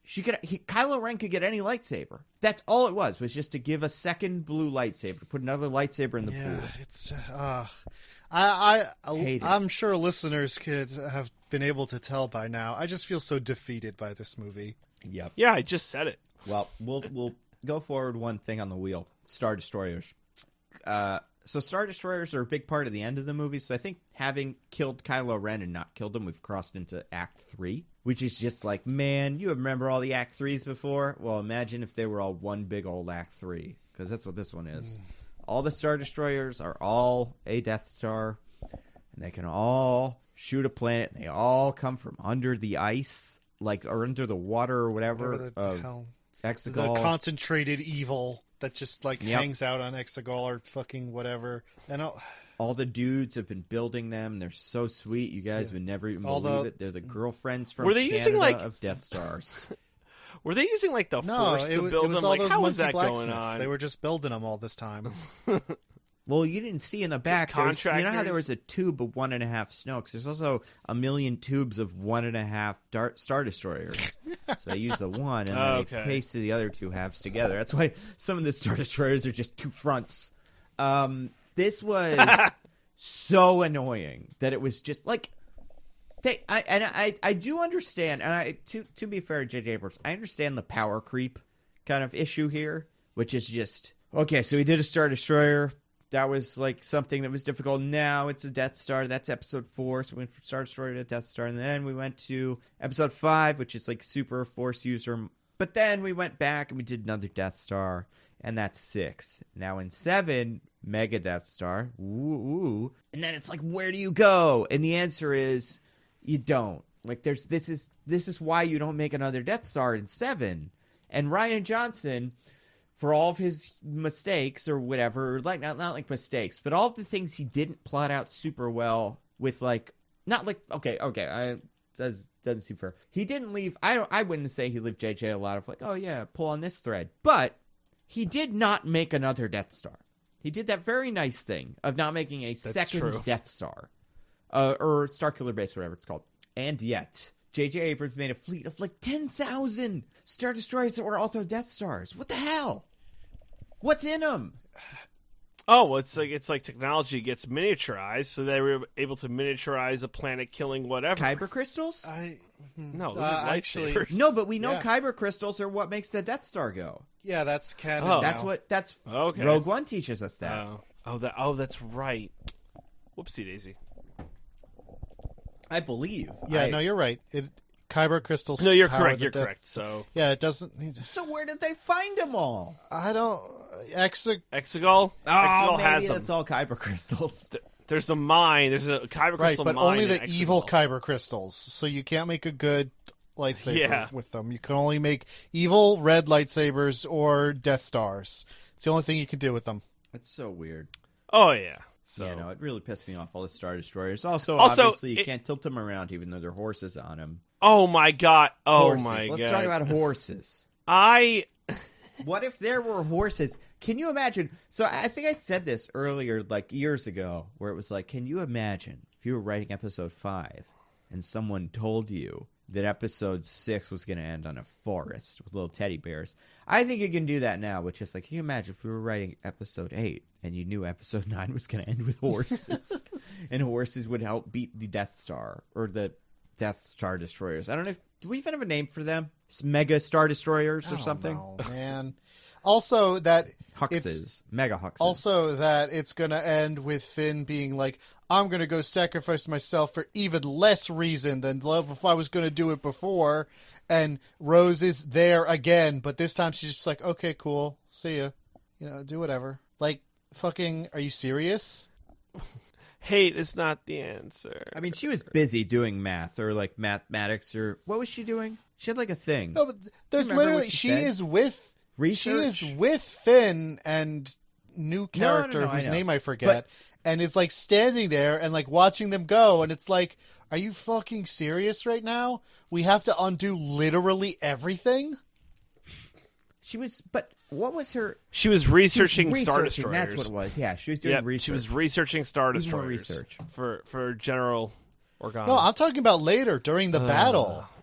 Oh, yeah. Okay. I mean, we got to talk about... Since we talked about Snoke's plan, we got to talk about Pride's plan. Basically, Pride wanted to launch his million Star Destroyer Death Star thingies. Yep. And he had an antenna. Boy, was it an antenna. You couldn't even believe it. But it became a target of rebel resistance. Because it was the one exposed weak point that would make us all unable to leave.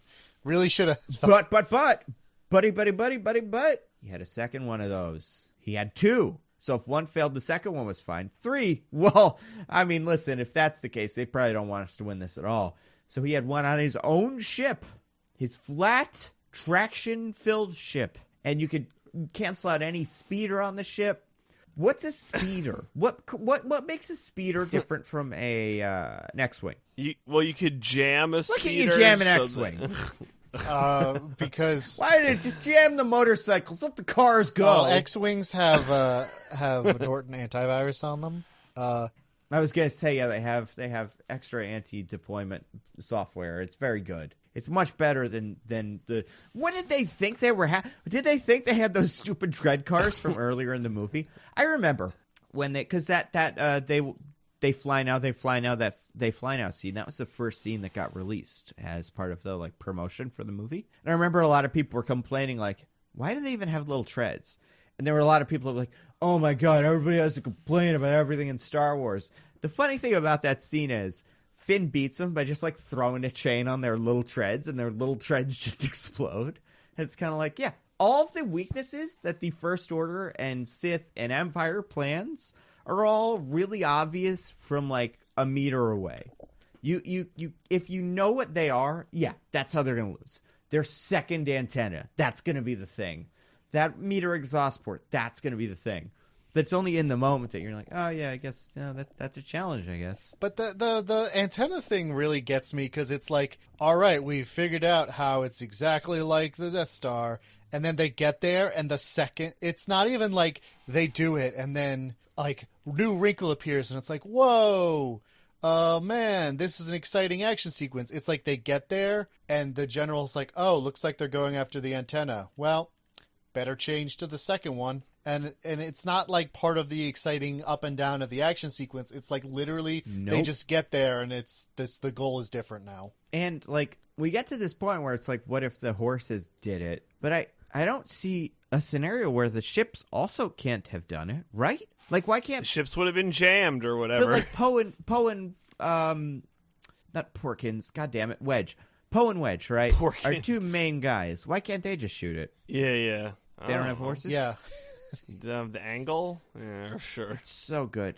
Listen, Isn't it also weird that, just real quick, the regular ships were able to blow up the super mega Star Destroyers so easily? Yep. Like paper mache they were. The fuck? Well, and just send a bunch of ships after them. We've thrown a lot of shit into this. And every movie has done some new bullshit when it comes to light speed and warp speed and whatever. The first one, episode 7... Han Solo did a warp into a shield, but not into a planet. Right, he like pulled out right at the last second. Very good. Which no would have hit the planet and became nonsense. Whatever. Second one, Holdo did her weird little thing where she blew up the 1 in a million. Nando, 1 in a million. That move. Oh my god, hobbits don't even believe. They even referred to it as a Holdo. Let's pull a Holdo. You have to say that in the movie it's in. You can't say that in the next movie. That's all. It just needs to... Someone needs to say... She needs to say, hey, Leia, I'm going to do my maneuver. It's a 1 in a million shot. I'm going to try it anyway. Boom, the end. Anyway, this one, we got light speed hopping, which is even dumber than any of the rest. It also happens at the beginning and then never matters again. Yep. It would... Can you imagine, though? It ruined the ship. If the Emperor was just in his throne room and doing all his stuff, and Rey and him were fighting, and Kylo's fighting all Knights of Ren, and just like, just a big explosion happened, and then everyone was like, what happened? And Poe was like, oh, I did some light speed hopping. I figured out where he was, and I just wham right through. So, unless he has more clones, I think we're good. Probably should break that jar of Snokes, just in case. But I think we got also him. Exegol, right? That was where I was supposed to lightspeed hop? Yeah. Also, the whole lightspeed hopping sets up a whole, like, Poe and Rey fighting, not getting along, and then I'm not sure they Oh my talk God. again. Oh, for the rest of that! the movie. Jesus Christ. The movie just, it feels like JJ just thought, like, if I have characters argue about something once, then that's a character arc, right? And they'll want to bang at the end, right? So the audience will just get to choose your own adventure. How much sexual tension / homosexuality are you acceptable with? And you just gotta fill in the blanks. Because I really did think for a second, I was like, whoa, is this a Rey and Poe thing? Because I didn't expect that.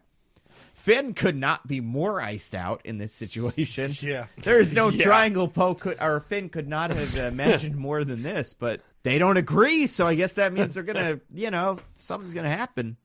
Man, All right, listen, we're keeping going. We're at the end. We're right at the end, because this is like 4 things, but they're at the end. I want to hear Diggins' point. I'll just say this super quick, because I brought up over. how the movie's like, if characters just say something once that it's a character arc, the movie also just cannot allow itself to, like, in any way be sincere about resolving its character arcs. Even though the character arcs are bad and fake in the first place. The one that is, like, especially egregious to me and just shows how the movie handles all of it, is like, or it's very emblematic of it, is towards the end when, like, Poe goes up to Finn and says, okay, listen, I know I'm in charge now, but I can't do this alone. I need your help. I need my friends by my side, whatever. And I guess that's been Poe's conflict. It hasn't really, but the movie's pretending that's what it's been. But instead of, like, giving that a moment to be like, oh, he's resolving his arc and, he's learned and grown, Finn's just like, yeah, cool, whatever, shut up. I gotta say some exposition to you right now! I'm so in love with someone, maybe, or I can fly. Who knows? I gotta tell you. What do you want? About Singapore? Edit around my problems. I gotta tell you That's about the specific mechanics of how we're doing this big battle scene, because that's what's important. Not the emotional arcs, not the character dynamics, just how exactly we are gonna get to this battlefield. That's what matters in this exact moment. Yeah, what's that slug's last name? It's my last name. Would you believe it? We're best of friends. Wow, I can't believe the slug was really Lando's kid the whole time. Oh my God, they were all Lando's kid. Shocker. I mean, listen, if there were any explanation for who anyone was, if the explanation was they're all Lando's kids, I'd be like, yeah, I guess. He's taking the Lando train all around the galaxy. He's like who's the like warlord from the 1000s who we can all kind of trace our DNA Genghis back Khan? to? Yeah, Genghis Khan. Lando's the Genghis Khan of the Star Wars universe, but in a consensual, like, cool way, because he's so Lando. All right. Between Lando and Mando, what do you need? It's all there. All right, we're almost done. So Rey shows up at the Palpatine chair room thing, Coliseum. What are we calling this? Palpatine's fun castle. Yeah. It's fun castle. A Funicium. It's a Coliseum. Like there's people watching or something, right, which we'll get to. They're all in the thing. They're in there. It's on the wheel. But none of them do anything. But oh no, yeah, absolutely not. Rey goes and she's like, "Hey man, I'm your granddaughter. We good?" And then he's like, "No, I'm gonna kill you, or you're gonna kill me. Whatever happens, basically, I win." And Ben Solo shows up. How does Ben get there? He flies in. Jesus Christ! Oh, the ship. Could be the Falcon. No, he gets off Death Star planet. Right. Oh, but God, what ship does he use? They even have a conspicuous shot of it, so we know how he did it, and I don't remember. I can't remember either. Now that I'm mentioning it, I feel like it should be. Was it a Knights of Ren? No, the Knights of Ren ship. Shippo, the 5th or 6th Knight of Ren. Oh, he's so good. Was it the transport that Chewie was on? He didn't. That's exactly it. It couldn't have been the TIE fighter because Rey took that. Know. Yes, exactly. And it couldn't have been the horses. Maybe he flew a horse right into space. I don't know. I think he digs something out of the ocean. Darth. How do Rey and company get to that planet? Well, they split up. Yeah. Rey takes Luke's X-Wing. X-Wing. She gets the Wayfinder out of Kylo's TIE Fighter, and then she sends the coordinates from the Wayfinder to everyone else so they can get there themselves. I How don't does know. Kylo man. get there? I don't worry We'll about never it. know. A space stone. He's good. He's really good. He needs to be there. He uses all of the power of Harrison Ford's earrings. Well, And he it just, turns out boom, he's right actually just there. super good at sleight of hand, and when it looked like he was crushing the one Wayfinder in his hand, he just pocketed it. So he had the Wayfinder Sick. the whole time. Finally, sleight of hand magic is turning out to be a very helpful thing. And he seems to already know where it is. I don't even think he needs the Wayfinder, right? Well, he used it to get there the first time, but maybe having been there, Right. he just knows how to do it. I would imagine. I mean, he can kind of teleport things he has. So what if he teleported himself? What if he held himself by, like, his hair and just teleported everything but his hand? I don't know. This wouldn't work. Does anybody get a hand cut off in this movie, by the way? I don't think so, no. No. I don't think so either. A Knight of Ren, maybe? Probably. We'll never know. Mystery lost to the ages. So, Rey goes to meet Palpatine, her grandfather, apparently. And they argue about how Palpatine can beat her by not beating her or beating her. Pretty much a no-win scenario. And then, Ben Kenobi, a new guy. Not Ben Kenobi, sorry, Ben Solo. Ben Kenobi will be back later. He will. Ben Solo shows up with a blaster, right? Is that his weapon now? He picks up a blaster from someone else, I think. Right. And he's got a smile on his face. He's a different guy. He's whistling a happy tune. Yeah, exactly. The little, like, animated birds are following him. DJ, what'd you think of the swap? The lightsaber swap. Do you like it? I said it earlier, one of my favorite parts of the movie. Can you I thought explain it was, to the like, people cool. that haven't seen it? Yeah, so Rey and Kylo are a dyad in the Force, which means they're Obviously. linked somehow. You don't need to explain it to the listeners, but probably maybe explain it to the listeners who haven't seen it. So we get a little in episode 8 where there's like the water sequence and like Rey's in a lake, so then she's talking to Kylo through Skype magic, and he then in the water gets sequence. water on him. These movies, You know, man. These animated, like, the dictionaries that explain everything need to be way more of a thing. Everybody leaving the theater needs to get a pamphlet of what all the things are called. At least then we'd be on the same the words are phrase. really important. So yeah, and they have a lot of other interactions where, like, she's on Kylo's ship and she breaks a little pedestal with Darth Vader's mask on it, and then that teleports to where Kylo is on the planet. Very good scene. And he has her beads. Yeah. No, it doesn't. Yeah, and the beads teleport. Yeah. Right? That's the first time. I thought. Oh, yeah, sure. and then sorry, you're right. And then the mask falls, and that's how he knows where she is. Because again, the first like 4 sequences are just the same things happening over and over again. It's true. It's a good sequence. So then, at the end, so Rey can help Kylo, she takes the spare lightsaber and slips it to him via the Force magic. So, like, she reaches behind her back with the lightsaber. He reaches behind his back to grab nothing, but and then he comes back with the lightsaber. That was cool. That's pretty good. What did you think of I that did sequence? like it. Actually. Did you see it coming a mile away? I did not see it coming from anywhere. I think. What it did you was a cool say, idea. Diggins? If I had been more into what was happening in the story, I would have been way into it. I can acknowledge that it is a good moment. Was it nice to see finally Ben Solo being sick and sweet and, like, complete Ben Solo? Because he was like, he had emotion. He had a different outfit on, kind of. He was like being a different kind of person. Did you feel a different character there? I did feel like he was acting differently. I mean, there was an actual change. Adam Driver's, a good actor and is conveying that. He's a great actor. He's pretty good. He's like a little funnier. He's a little like more animated. He's less moody and temperamental. I think you can tell a real difference in how he's acting. Yeah. Why do you think they gave him he reforged the helmet? Well, because I've heard a couple of different explanations. One, J.J. Abrams likes the helmet so much that he was like, yeah, we're putting the helmet back on. Two, they want to make it easy for them to film a movie without Adam Driver there. Three, they wanted something for the toys. probably a combination of all three. How do we I feel like having Yeah. the scene of him stitching it back together is very much like, don't worry, guys, just forget about that last movie. Hey, don't worry about it. Very possible. You know, it's just, we're just getting right back to how things were. Just, don't, you like Darth Vader? He's going to be like Darth Vader again. Everyone likes Darth Vader. Who doesn't like Darth Vader? That red is pretty sick, though.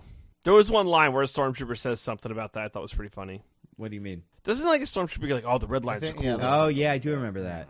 That was a fun line. That one was It probably funny. like Prince Harry or some bullshit. That was Right? Jeffrey Epstein. I feel like they probably gave those lines to the princes. Oh, my Were God. they in that one? At some point in these movies, the princes have cameoed because they love to throw cameo stormtroopers in there. I forget who the cameo stormtroopers were in this movie, but I imagine that's There was line a they had. rebel Lin-Manuel Miranda. That's probably who it was. Yep, that's right. Yeah, he's in I there. think Prince Harry was the episode 8 because Daniel Craig was the one Okay. that she waved off in episode 7 as like, I do not have to be killed by you. And he was like, yep, knives out, baby. And then he walked out. He's got good taste. All right, last couple things. So Ben Solo knocks out the Knights of Ren, who, listen, the best group of fighters in the entire Yeah, they get star a whole system.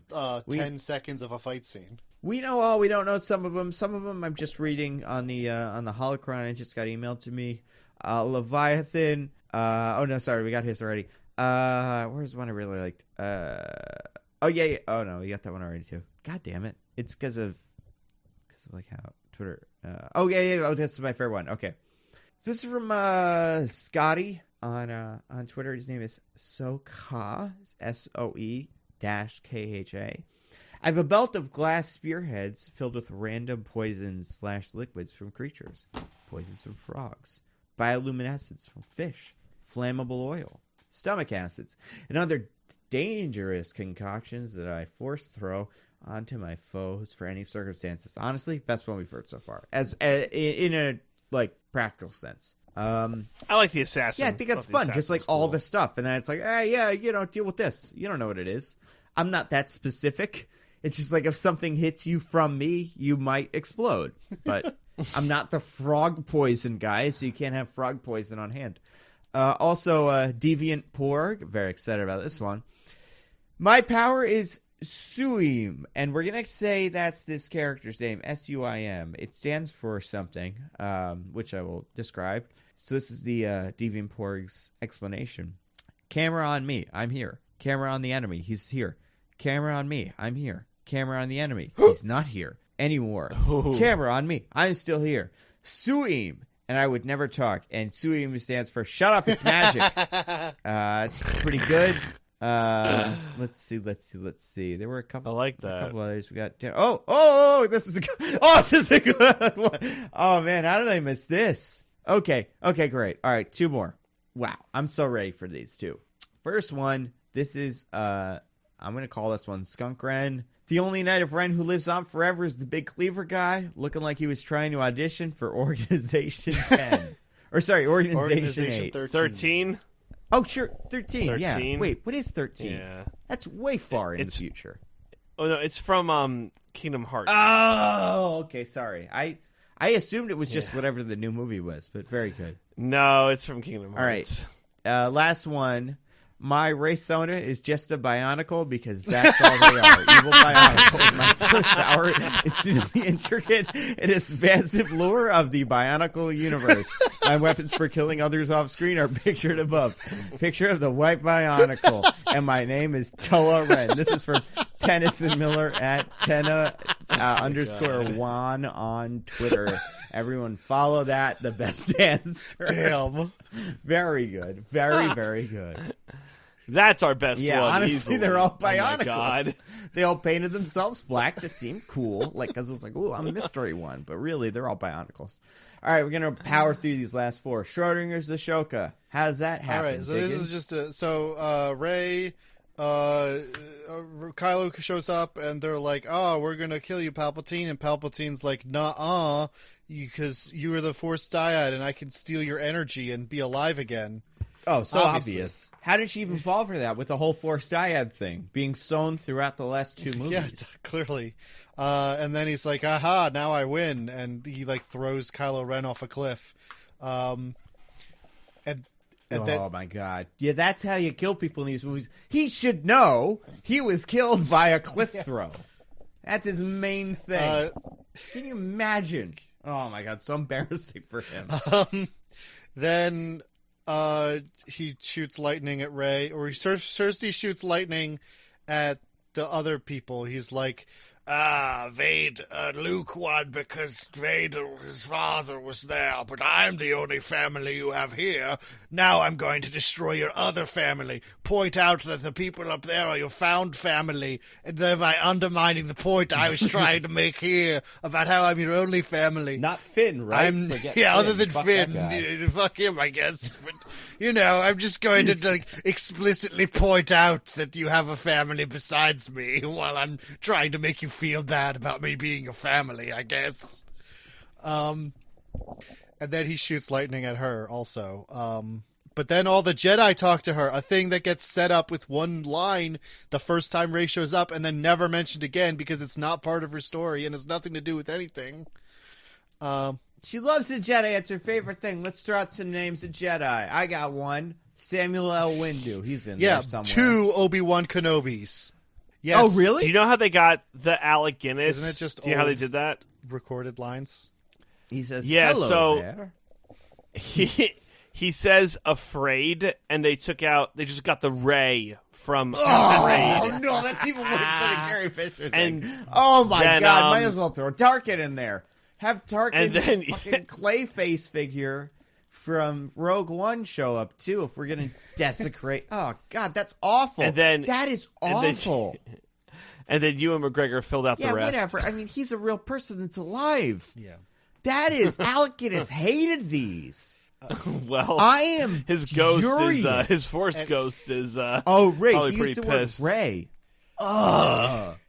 Afraid. I hope he is mad in heaven right now at this. Anyway, one of the who else is in there? A bunch. There's Luke. There's Yoda. There's Mace Windu. There's big. What's his name from big earlier? forehead Says guy. Mando. Qui-Gon Jinn is in there. You never a bunch know. of ones you never would have heard of. Yeah, I heard Qui-Gon. Isn't Conehead? No. Isn't Conehead in there? Kayada The best Mundi is one. not in there. Oh, Deleted scenes. I actually Deleted looked up. scenes. It's going to be a 45-minute long movie where all the Jedi that get shot. I actually looked up everyone who's Kid in there. Fisto. Ayla Let's hear him. Secura is in there. Wait, which one's she that? was the Twi'lek from the prequels. I'm sorry. You're going to have to give me another word other than Twi'lek. She skin? had orangish skin and tentacles on her head. Was she the one that gets shot in the Yes, jungle? yes. 'Cause I think that one's blue. Maybe she was blue. I don't know. Vote users, vote. Vote using your Knights of Ren. What do we call them? Ren Sona. Anyway, I forget who most of them are, but one of them is Ahsoka Tano, One of them. who The dead one. Everyone knows she's well, dead. I killed she's her. dead. You It would was think me. she's dead because she's in this thing where a bunch of dead Jedi are talking to Rey. So Yeah. I have the body right here. What? Where did the body go? So everyone was like, well, I guess Ahsoka's dead because she's there. And I think even like a person at Disney was like, yep. But then the person who created Ahsoka, who simply cannot let his OC go, has been unable to let his OC go for the past 15 years, and he's not going to start now. So good. Was like, no. He just tweeted something like Gandalf talking to Ahsoka, like, oh, yes, they thought I was dead also. So it's like, fucking, I guess she's alive at this point. Who gives a shit? It's the best one, God. honestly. It's so good. Because they just brought her back to life with a Twitter cartoon.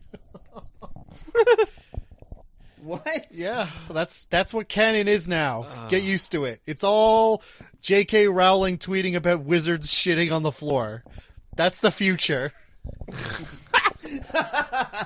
And how they aren't what they say they are and stuff. There's a lot of rules J.K. Rowling knows we don't know. And how it started in America. It's- America, damn it. So there's only a couple other ones. Here we go. We got 3 more. Palpatine's evil ghosts.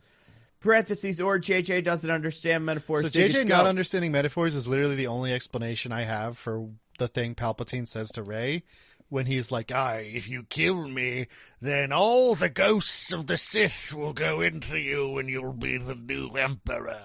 And it's like, I really think JJ watched Return of the Jedi and like got to the point where Luke is like, oh, but if I strike Vader down in anger, then I will go to the dark side, and I'll be evil, and like I can't do that.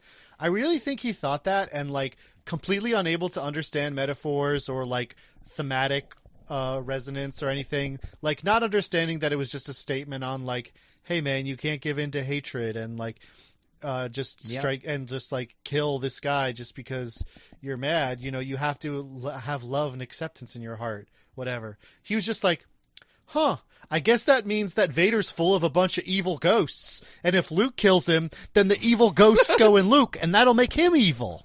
That's the only thing that makes sense to me.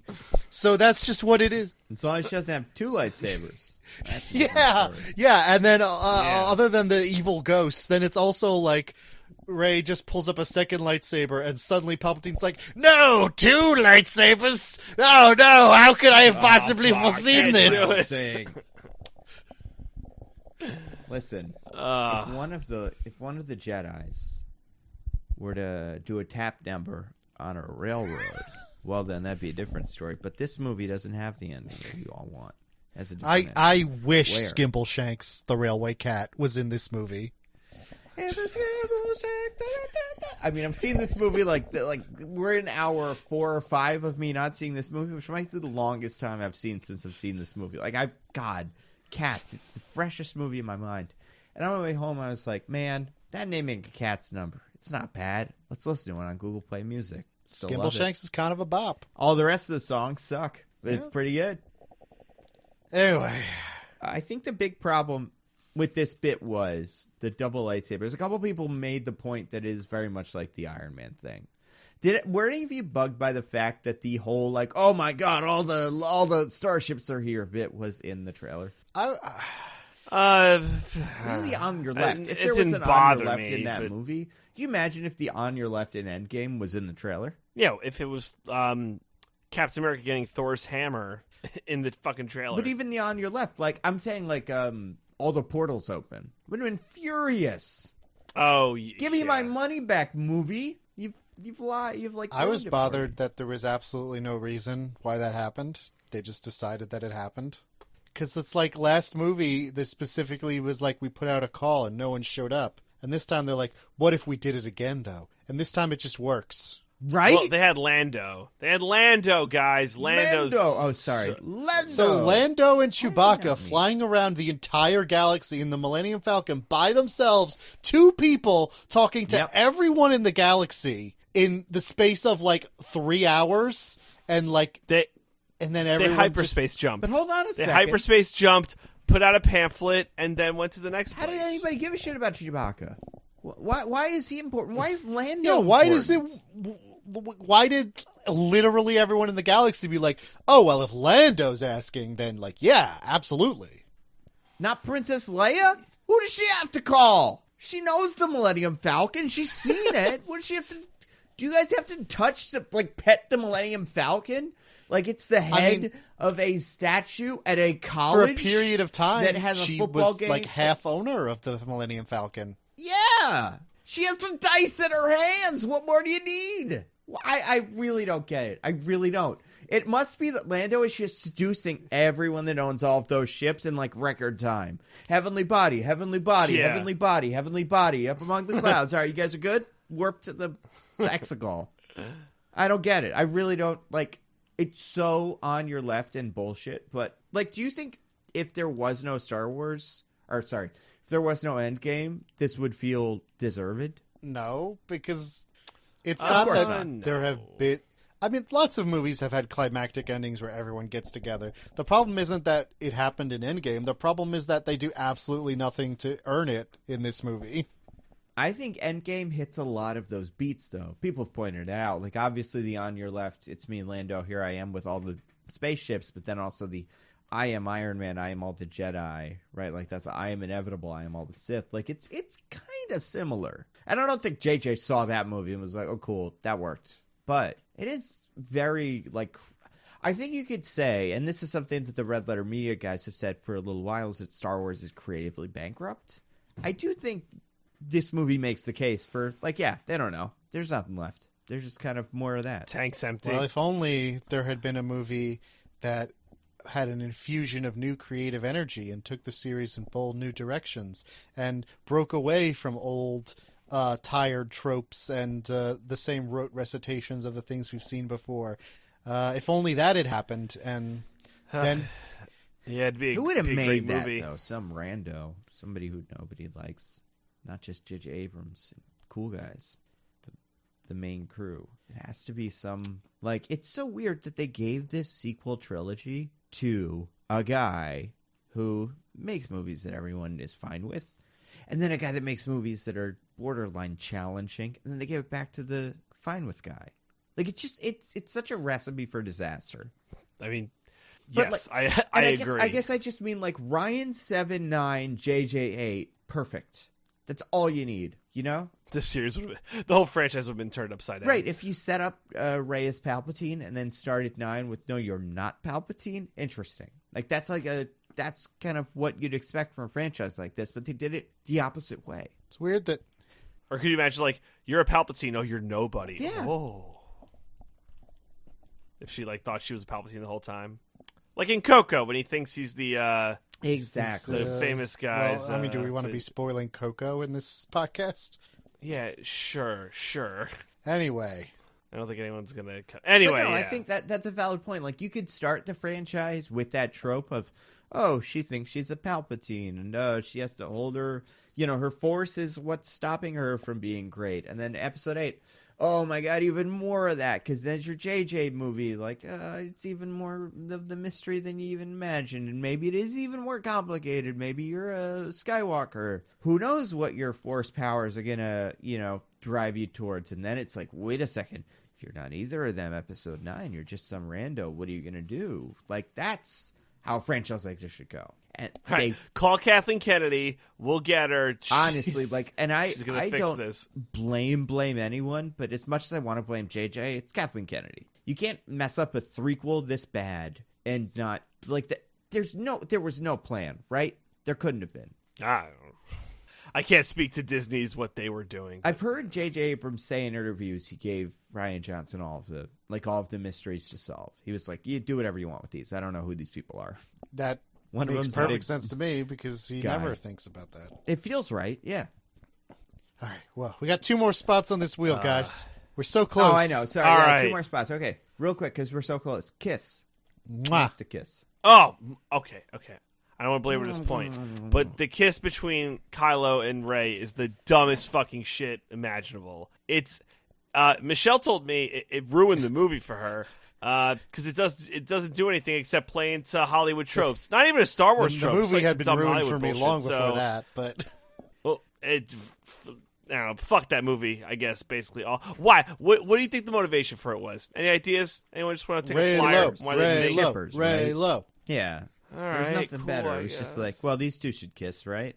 Because otherwise, that's his redemption. It's her being like, you're okay. You're not such a bad guy. Because otherwise, he would just They could be hug. another, like, Anakin Skywalker super murder guy. Just hug. Just hug. No, but don't Yeah, don't for sure. You know? don't worry, Brother- guys. Though brother- later, sister JJ thing. in an interview was like, "Hey, I mean, it's just like a brother sister thing. It's just like a brother sister kiss.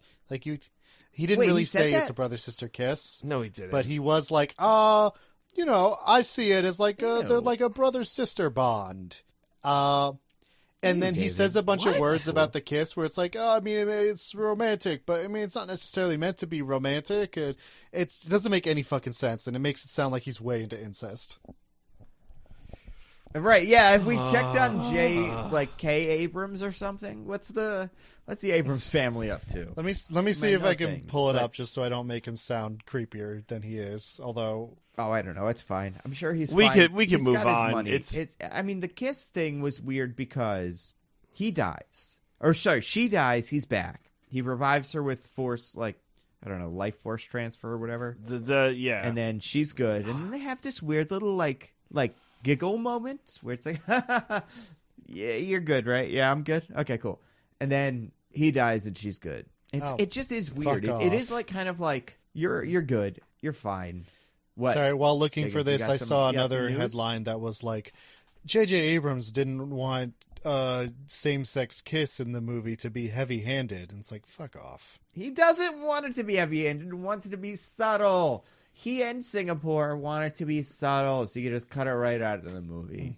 Do what you want. I really wish. Can you imagine? How about this? Let's go real overboard with it, right? The really, really, like, low-level same-sex kiss, which is that one woman who was kind of running around the Death Star. 2 seconds, like, two like background or not the Death Star, rebel the characters who are both women just kiss. And then imagine just Poe runs around and kisses almost every guy, everybody but Finn, just on the mouth, 15-second long makeouts. What could we do better? Would've We loved couldn't. C-3PO, I get you now. Blah blah blah blah blah blah blah. Like, Sluggo, it's you. I didn't know you'd survive. Blah, blah, blah, blah, Okay, blah. Lando, Mendo, he's there too. Blah, blah, blah, blah. And everybody. Would've. Just a complete, it would have been, oh, are you kidding me? Mando is so down. He's such a trooper. I found the quote. It's, there is as much of a brother-sister thing between Rey and Kylo Ren as there is a romantic thing, Abrams said. So it's not like literally a sexual romantic thing, but it's more like they're bound together in this movie in a crazy spiritual way that, again, felt romantic to me. So he's literally just saying, saying both. It's up to you. Pick, dork. Which one is it? Oh my god. Those two people kissing in the parking lot. What are they? You have to pick. Like, you can't just be like, I don't know, maybe they're brothers and sisters, maybe boyfriend and girls. I don't know, man. Some things. Mysteries left unsolved. How much mystery box? What is he able to stuff into a mystery box and be like, I don't know. Maybe it's incest. Maybe it's like complete love. Who knows? What a weird decision. Oh, he's a bad dude. Oh, boy. I know. I'm not going to be in Super 9. I'm really bummed about it. I had great ideas. God. What if the monster got on a bigger train? All right, last thing. The end. The absolute end of the movie. Whose is me? This? Okay. So the end of this movie is awful. And I think the thing that I love about it the most, to without even explaining it, Jenny Nicholson, so, she's really funny YouTuber. She's a great Twitter account. She loves Star Wars. It's her favorite thing, or it was. Now it's Avatar. She's pivoted to Avatar. She had a great tweet where because she goes to all the theme parks, which I've been to, and she asked a Rey, or she saw someone ask a Rey, one of the like people walking around in costume, who are you? And the Rey said, it was something to the effect of like, what's your name? And the Rey said, well, I used to be Rey from nowhere. And I am now Rey from the Resistance. And that's it. And that's the whole thing. And that random actor from Florida came up with a better answer to that question than J.J. Abrams and the guy from Batman v Superman and whatever other randos were in that room, because... Sorry, no, you go. I mean, Batman v Superman. I was going to... that's what I was going to say. What if she was like, I'm Rey Martha? I know. We all... Rey Martha, yeah, and she ignited a green lightsaber and then fucking stabbed the Witcher Henry Cavill right in the chest, as we do. But yeah, and then she goes to Tatooine, a planet we do know. Ooh, that's where we know. Goes to the Lars moisture farm. Yes, I guess from the video games. I don't know what she knows it from. Who told her to go there? Well, she can talk to all the Jedi ghosts now. So Luke was like, "Hey." Oh, that's super helpful. Yeah, was Mace Windu like, no, go to my planet. I kind of want to be part of this. Everybody was just like Kit Fisto, like, I'm at the bottom of the ocean. And she went to this planet. She buries Anakin's lightsaber in sand. A lot of people, very funny joke. Oh my god, he hates sand. Good. And then some person is like, who are you? And then she says, I'm Rey. And she says, what's your last name, Rey? What a really rude stranger in a Star Wars. Yeah. Well, you want to see my papers? And then she says, I'm Rey, and then looks over at Luke Skywalker, a guy she met once, and Leia Skywalker, a person whose name is Leia Solo now, Leia General Solo. Organa. Pick one. Yeah, everything but Leia Skywalker. And then she says, I'm Rey Skywalker. Now, I saw a really funny tweet just now. I'm going to try to bring it up because I love it. But what did you guys think of that? Pretty good, huh? It was so dumb. No. Good. But what else? As soon as the person said like Ray who, and I saw her like start looking around, I was like, oh fuck me, like god damn it, you had to get in one more middle finger, JJ. Thanks. Yeah. Well, it was the rise of Skywalker, so. So okay, this is the tweet. This is my favorite tweet of these, and it's not even the one I sent you guys. It's different. So this is from AO3 Animal. This I saw it on Twitter. Old lady, who are you? Ray looks around, sees Luke and Leia. Ray, Luke Skywalker. Luke, Ray, no. Ray, Darth Maul. Luke, Ray, it's me, Ben Solo.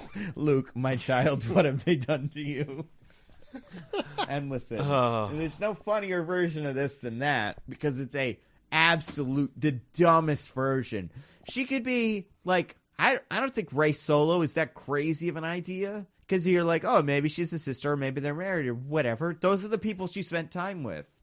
Also, just Rey. It's me, Rey. Or from the Solo movie, when you have no name, you're called Solo, at least right? in That's Solo, like, it makes sense a military recruiter who is signing you up to join the military would be like, give me your full name, please. Like, why are all these random strangers demanding to know Rey's last name? Right? This is an empty moisture farm. Who gives a shit? I'm Rey. Rey what? I have a yellow lightsaber. Get out of here. This is my moisture farm now. I'll sell you moisture later unless you're an asshole, and then I'll ignore you. I assume this planet is a small community. You know, nobody's been here in 1,000 years or so. Like this isn't. It's not like I'm walking through Times Square or throwing my lightsaber around. Everybody's got questions. I'm just some person. Also, I'm the person that killed the Emperor and everybody celebrated. So do you not know who I am? Because the Ewoks celebrated. Others, I assume. The Caminos, I don't know, other people. Mando. Dexter Whoever's Jetster. alive. Baby Yoda probably did some claps. Yeah, he choked somebody in celebration. But, yeah, the nerve of these Tatooinians.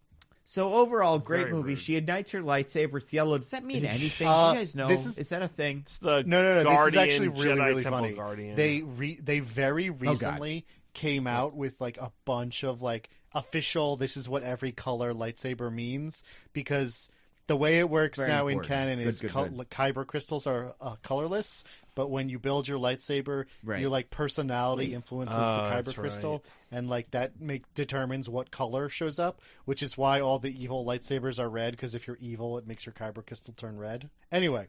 So they listed out what everything means. Like, what does a blue lightsaber mean? What does a green lightsaber mean? What does a purple lightsaber mean? And what does a purple lightsaber remember what mean? any We know of them that. were. It's the Power Stone.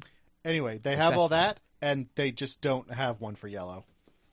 Oh, they bummed it out. They almost got it. They were so close. I know. I thought it was like a Jedi Temple Guardians had yellow. Yeah, Maybe that was like like an old thing. heroes. I don't know. I'm talking about like this was like recent that they came out with this, and there's just not one for yellow. Kyber crystal colors. Let's see.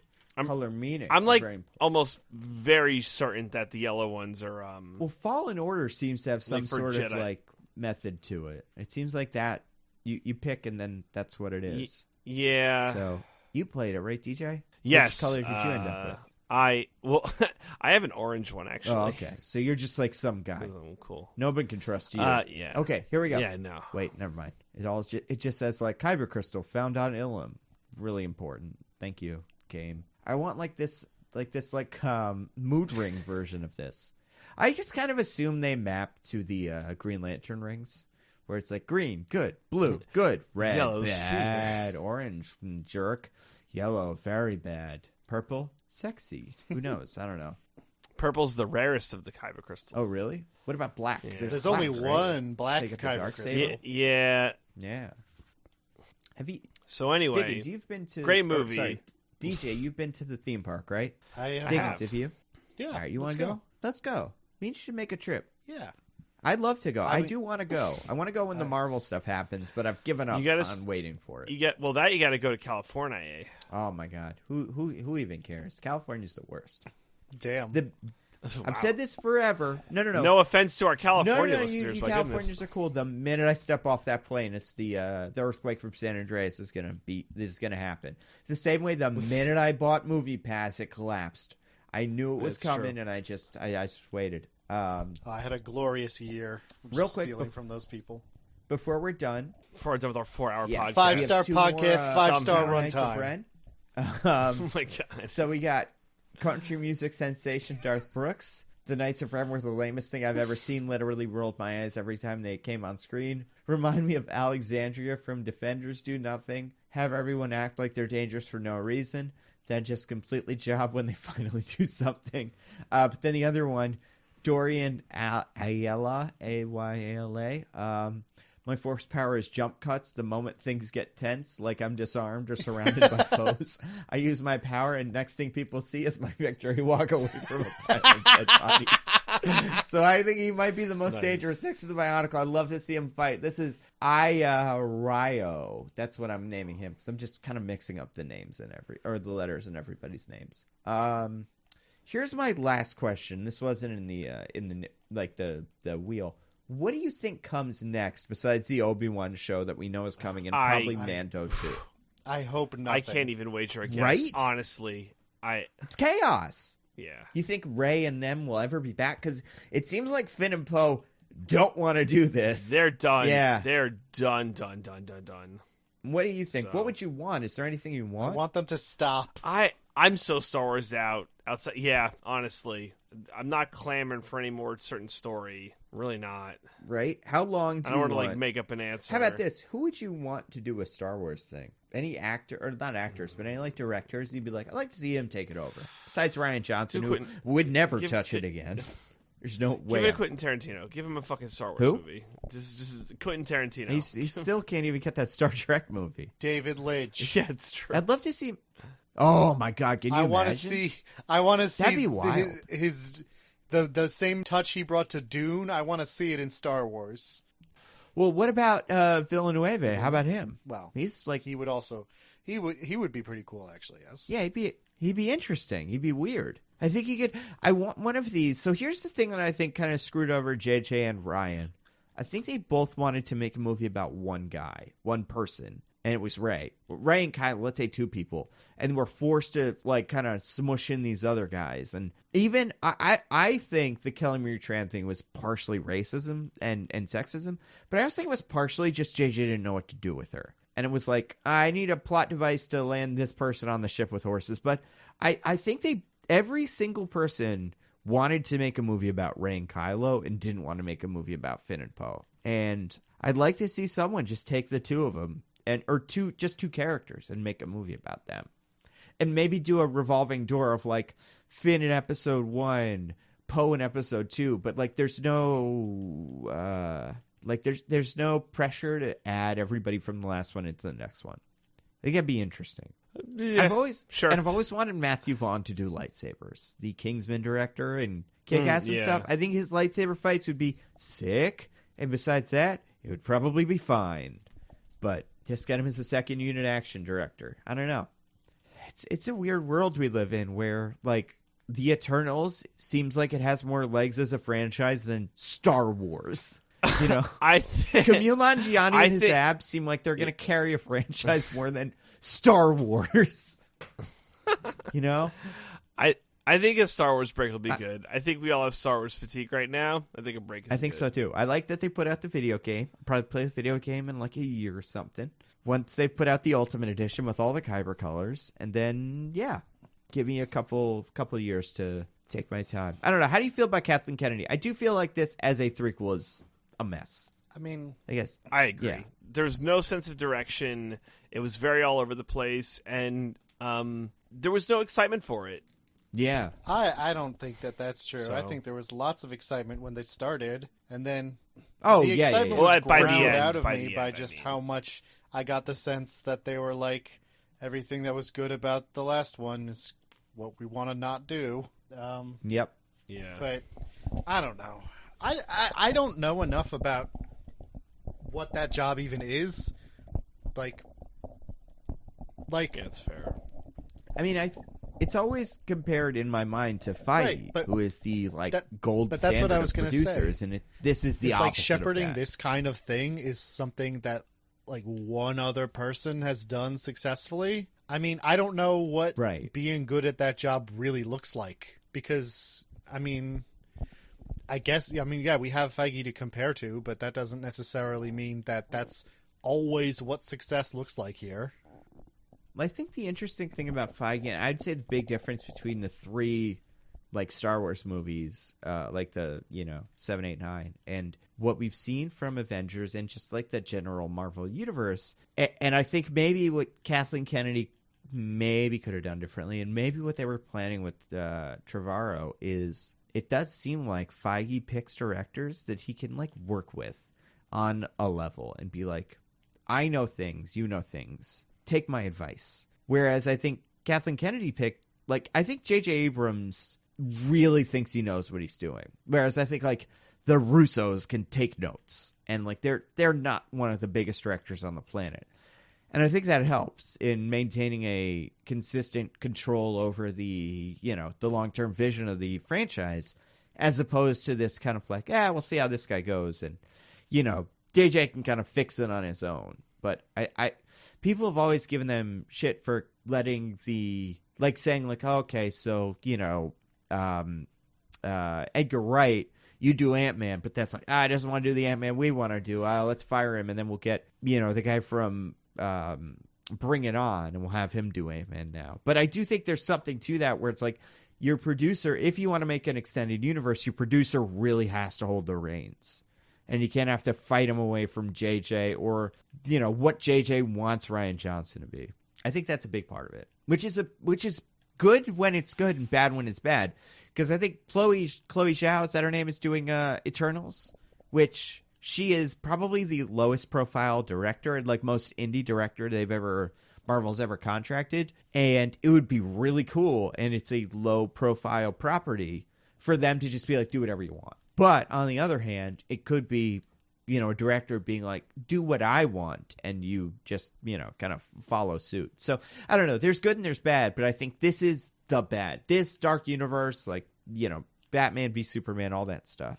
There are different ways to fail this test, but it's interesting because everyone's trying to do one thing and none of them can quite do it. Although Mando is good, everyone likes that. As a TV show, I think it's a different kind of thing. I mean, Kathleen Kennedy's a producer for that. There is some sort of cohesion she'll be a producer there, for and you got to give her credit thing. for the good stuff. I don't know. I got to see where it goes. We got one episode left. Can you imagine though if Giancarlo Esposito starts a new episode with by the way, Mando, you're my son. Good luck. Also, Yoda's my nephew. You're Yoda's uncle. Baby Yoda. Wouldn't and regular Yoda. In that situation? Get over here, Kylo. You're also part of this. I mean, longer term. Yeah. But yeah, that's why I enough. want one season. I like one season shows. Watchmen, stuff like that. It's do one. They got to do more. There's a lot more to go with this, I think. I think it has more I don't know. Explore the universe I feel like this, again, it's hard to imagine an ending to that show that's not Mando fucking dies. Or Yoda going to the Luke Skywalker school for murdered Jedi. Right. Where is he going to go? Where's he been this whole time? I think Mando can die in the end of the next episode, and that's great. That's his whole thing. Yeah, all right. Anyway, Skywalker, the best of the three, easily. I don't know. Guys, it's so weird that they only made one movie, but they call it a trilogy. Yeah, right.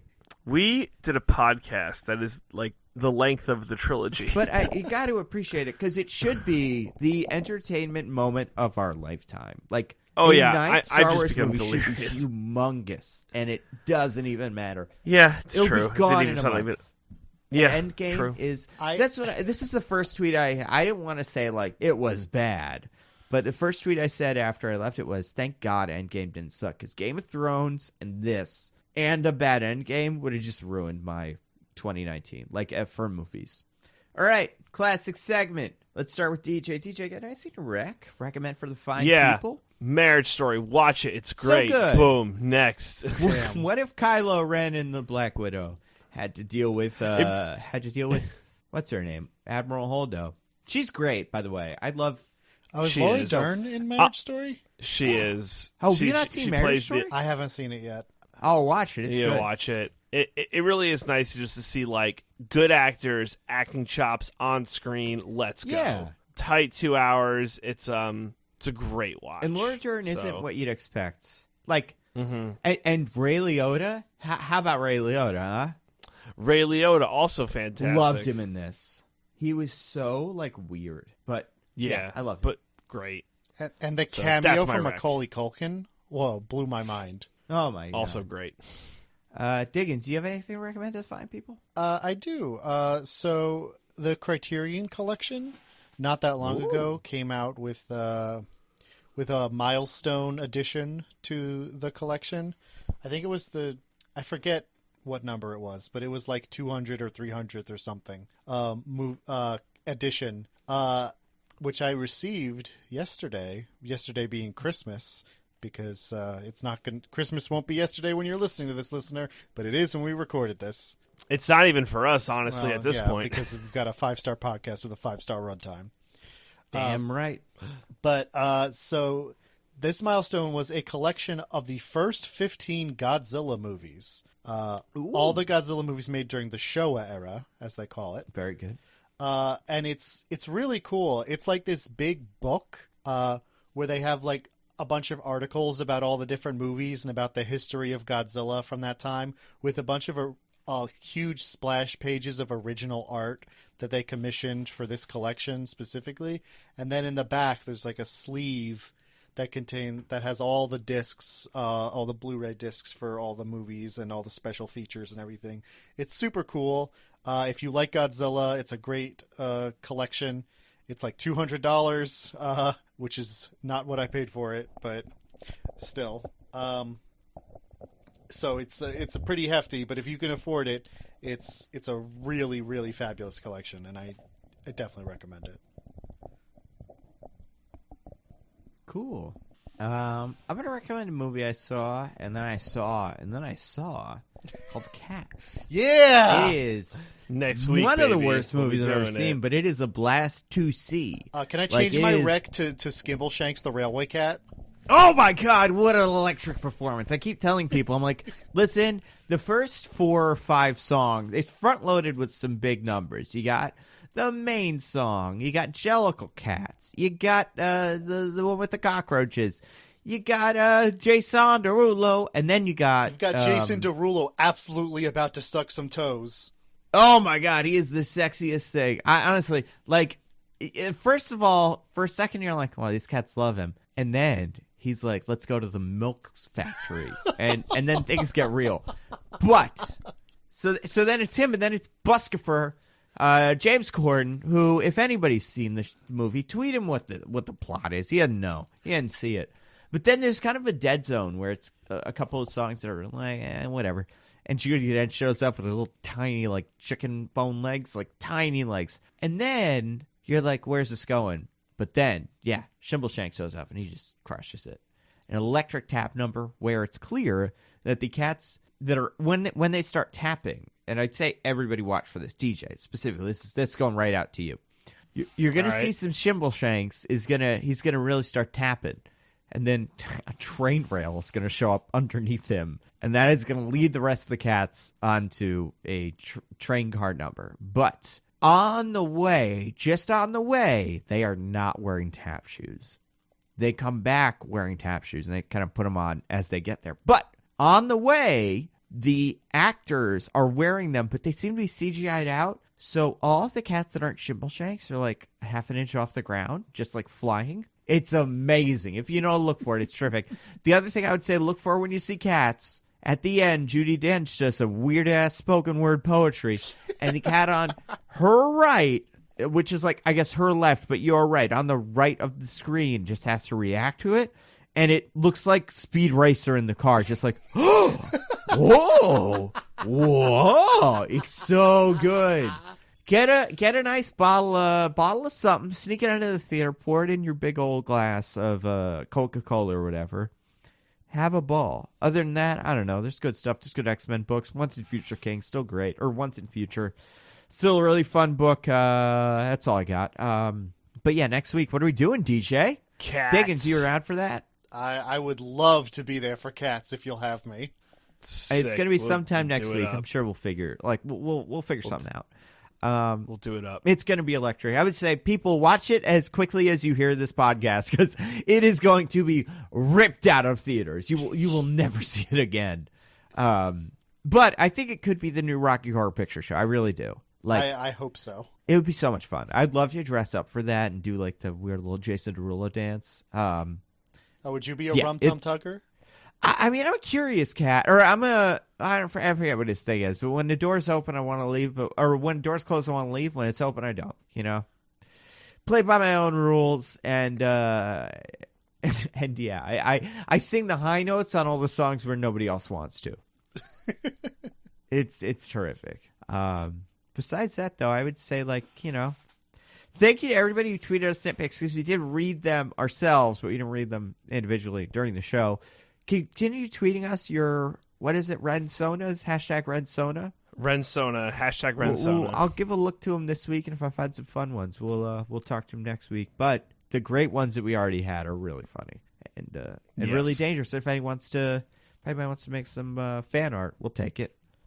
But until next week. Anybody have anything to plug, by the way? Okay. No. Diggins plugs? Not at the moment. Sleep? We're all going to plug sleep? All right, cool. Yeah. I have been at Nando V Movies on Twitter. I'm at This Is an Odd Name. I love you all so much. You're all terrific for listening and hanging out with us. Diggins, DJ, I'm so glad we had you the whole time. There's so much. This is movie of the century right here. I agree. Goodbye, everybody. Goodbye. Bye. We love you.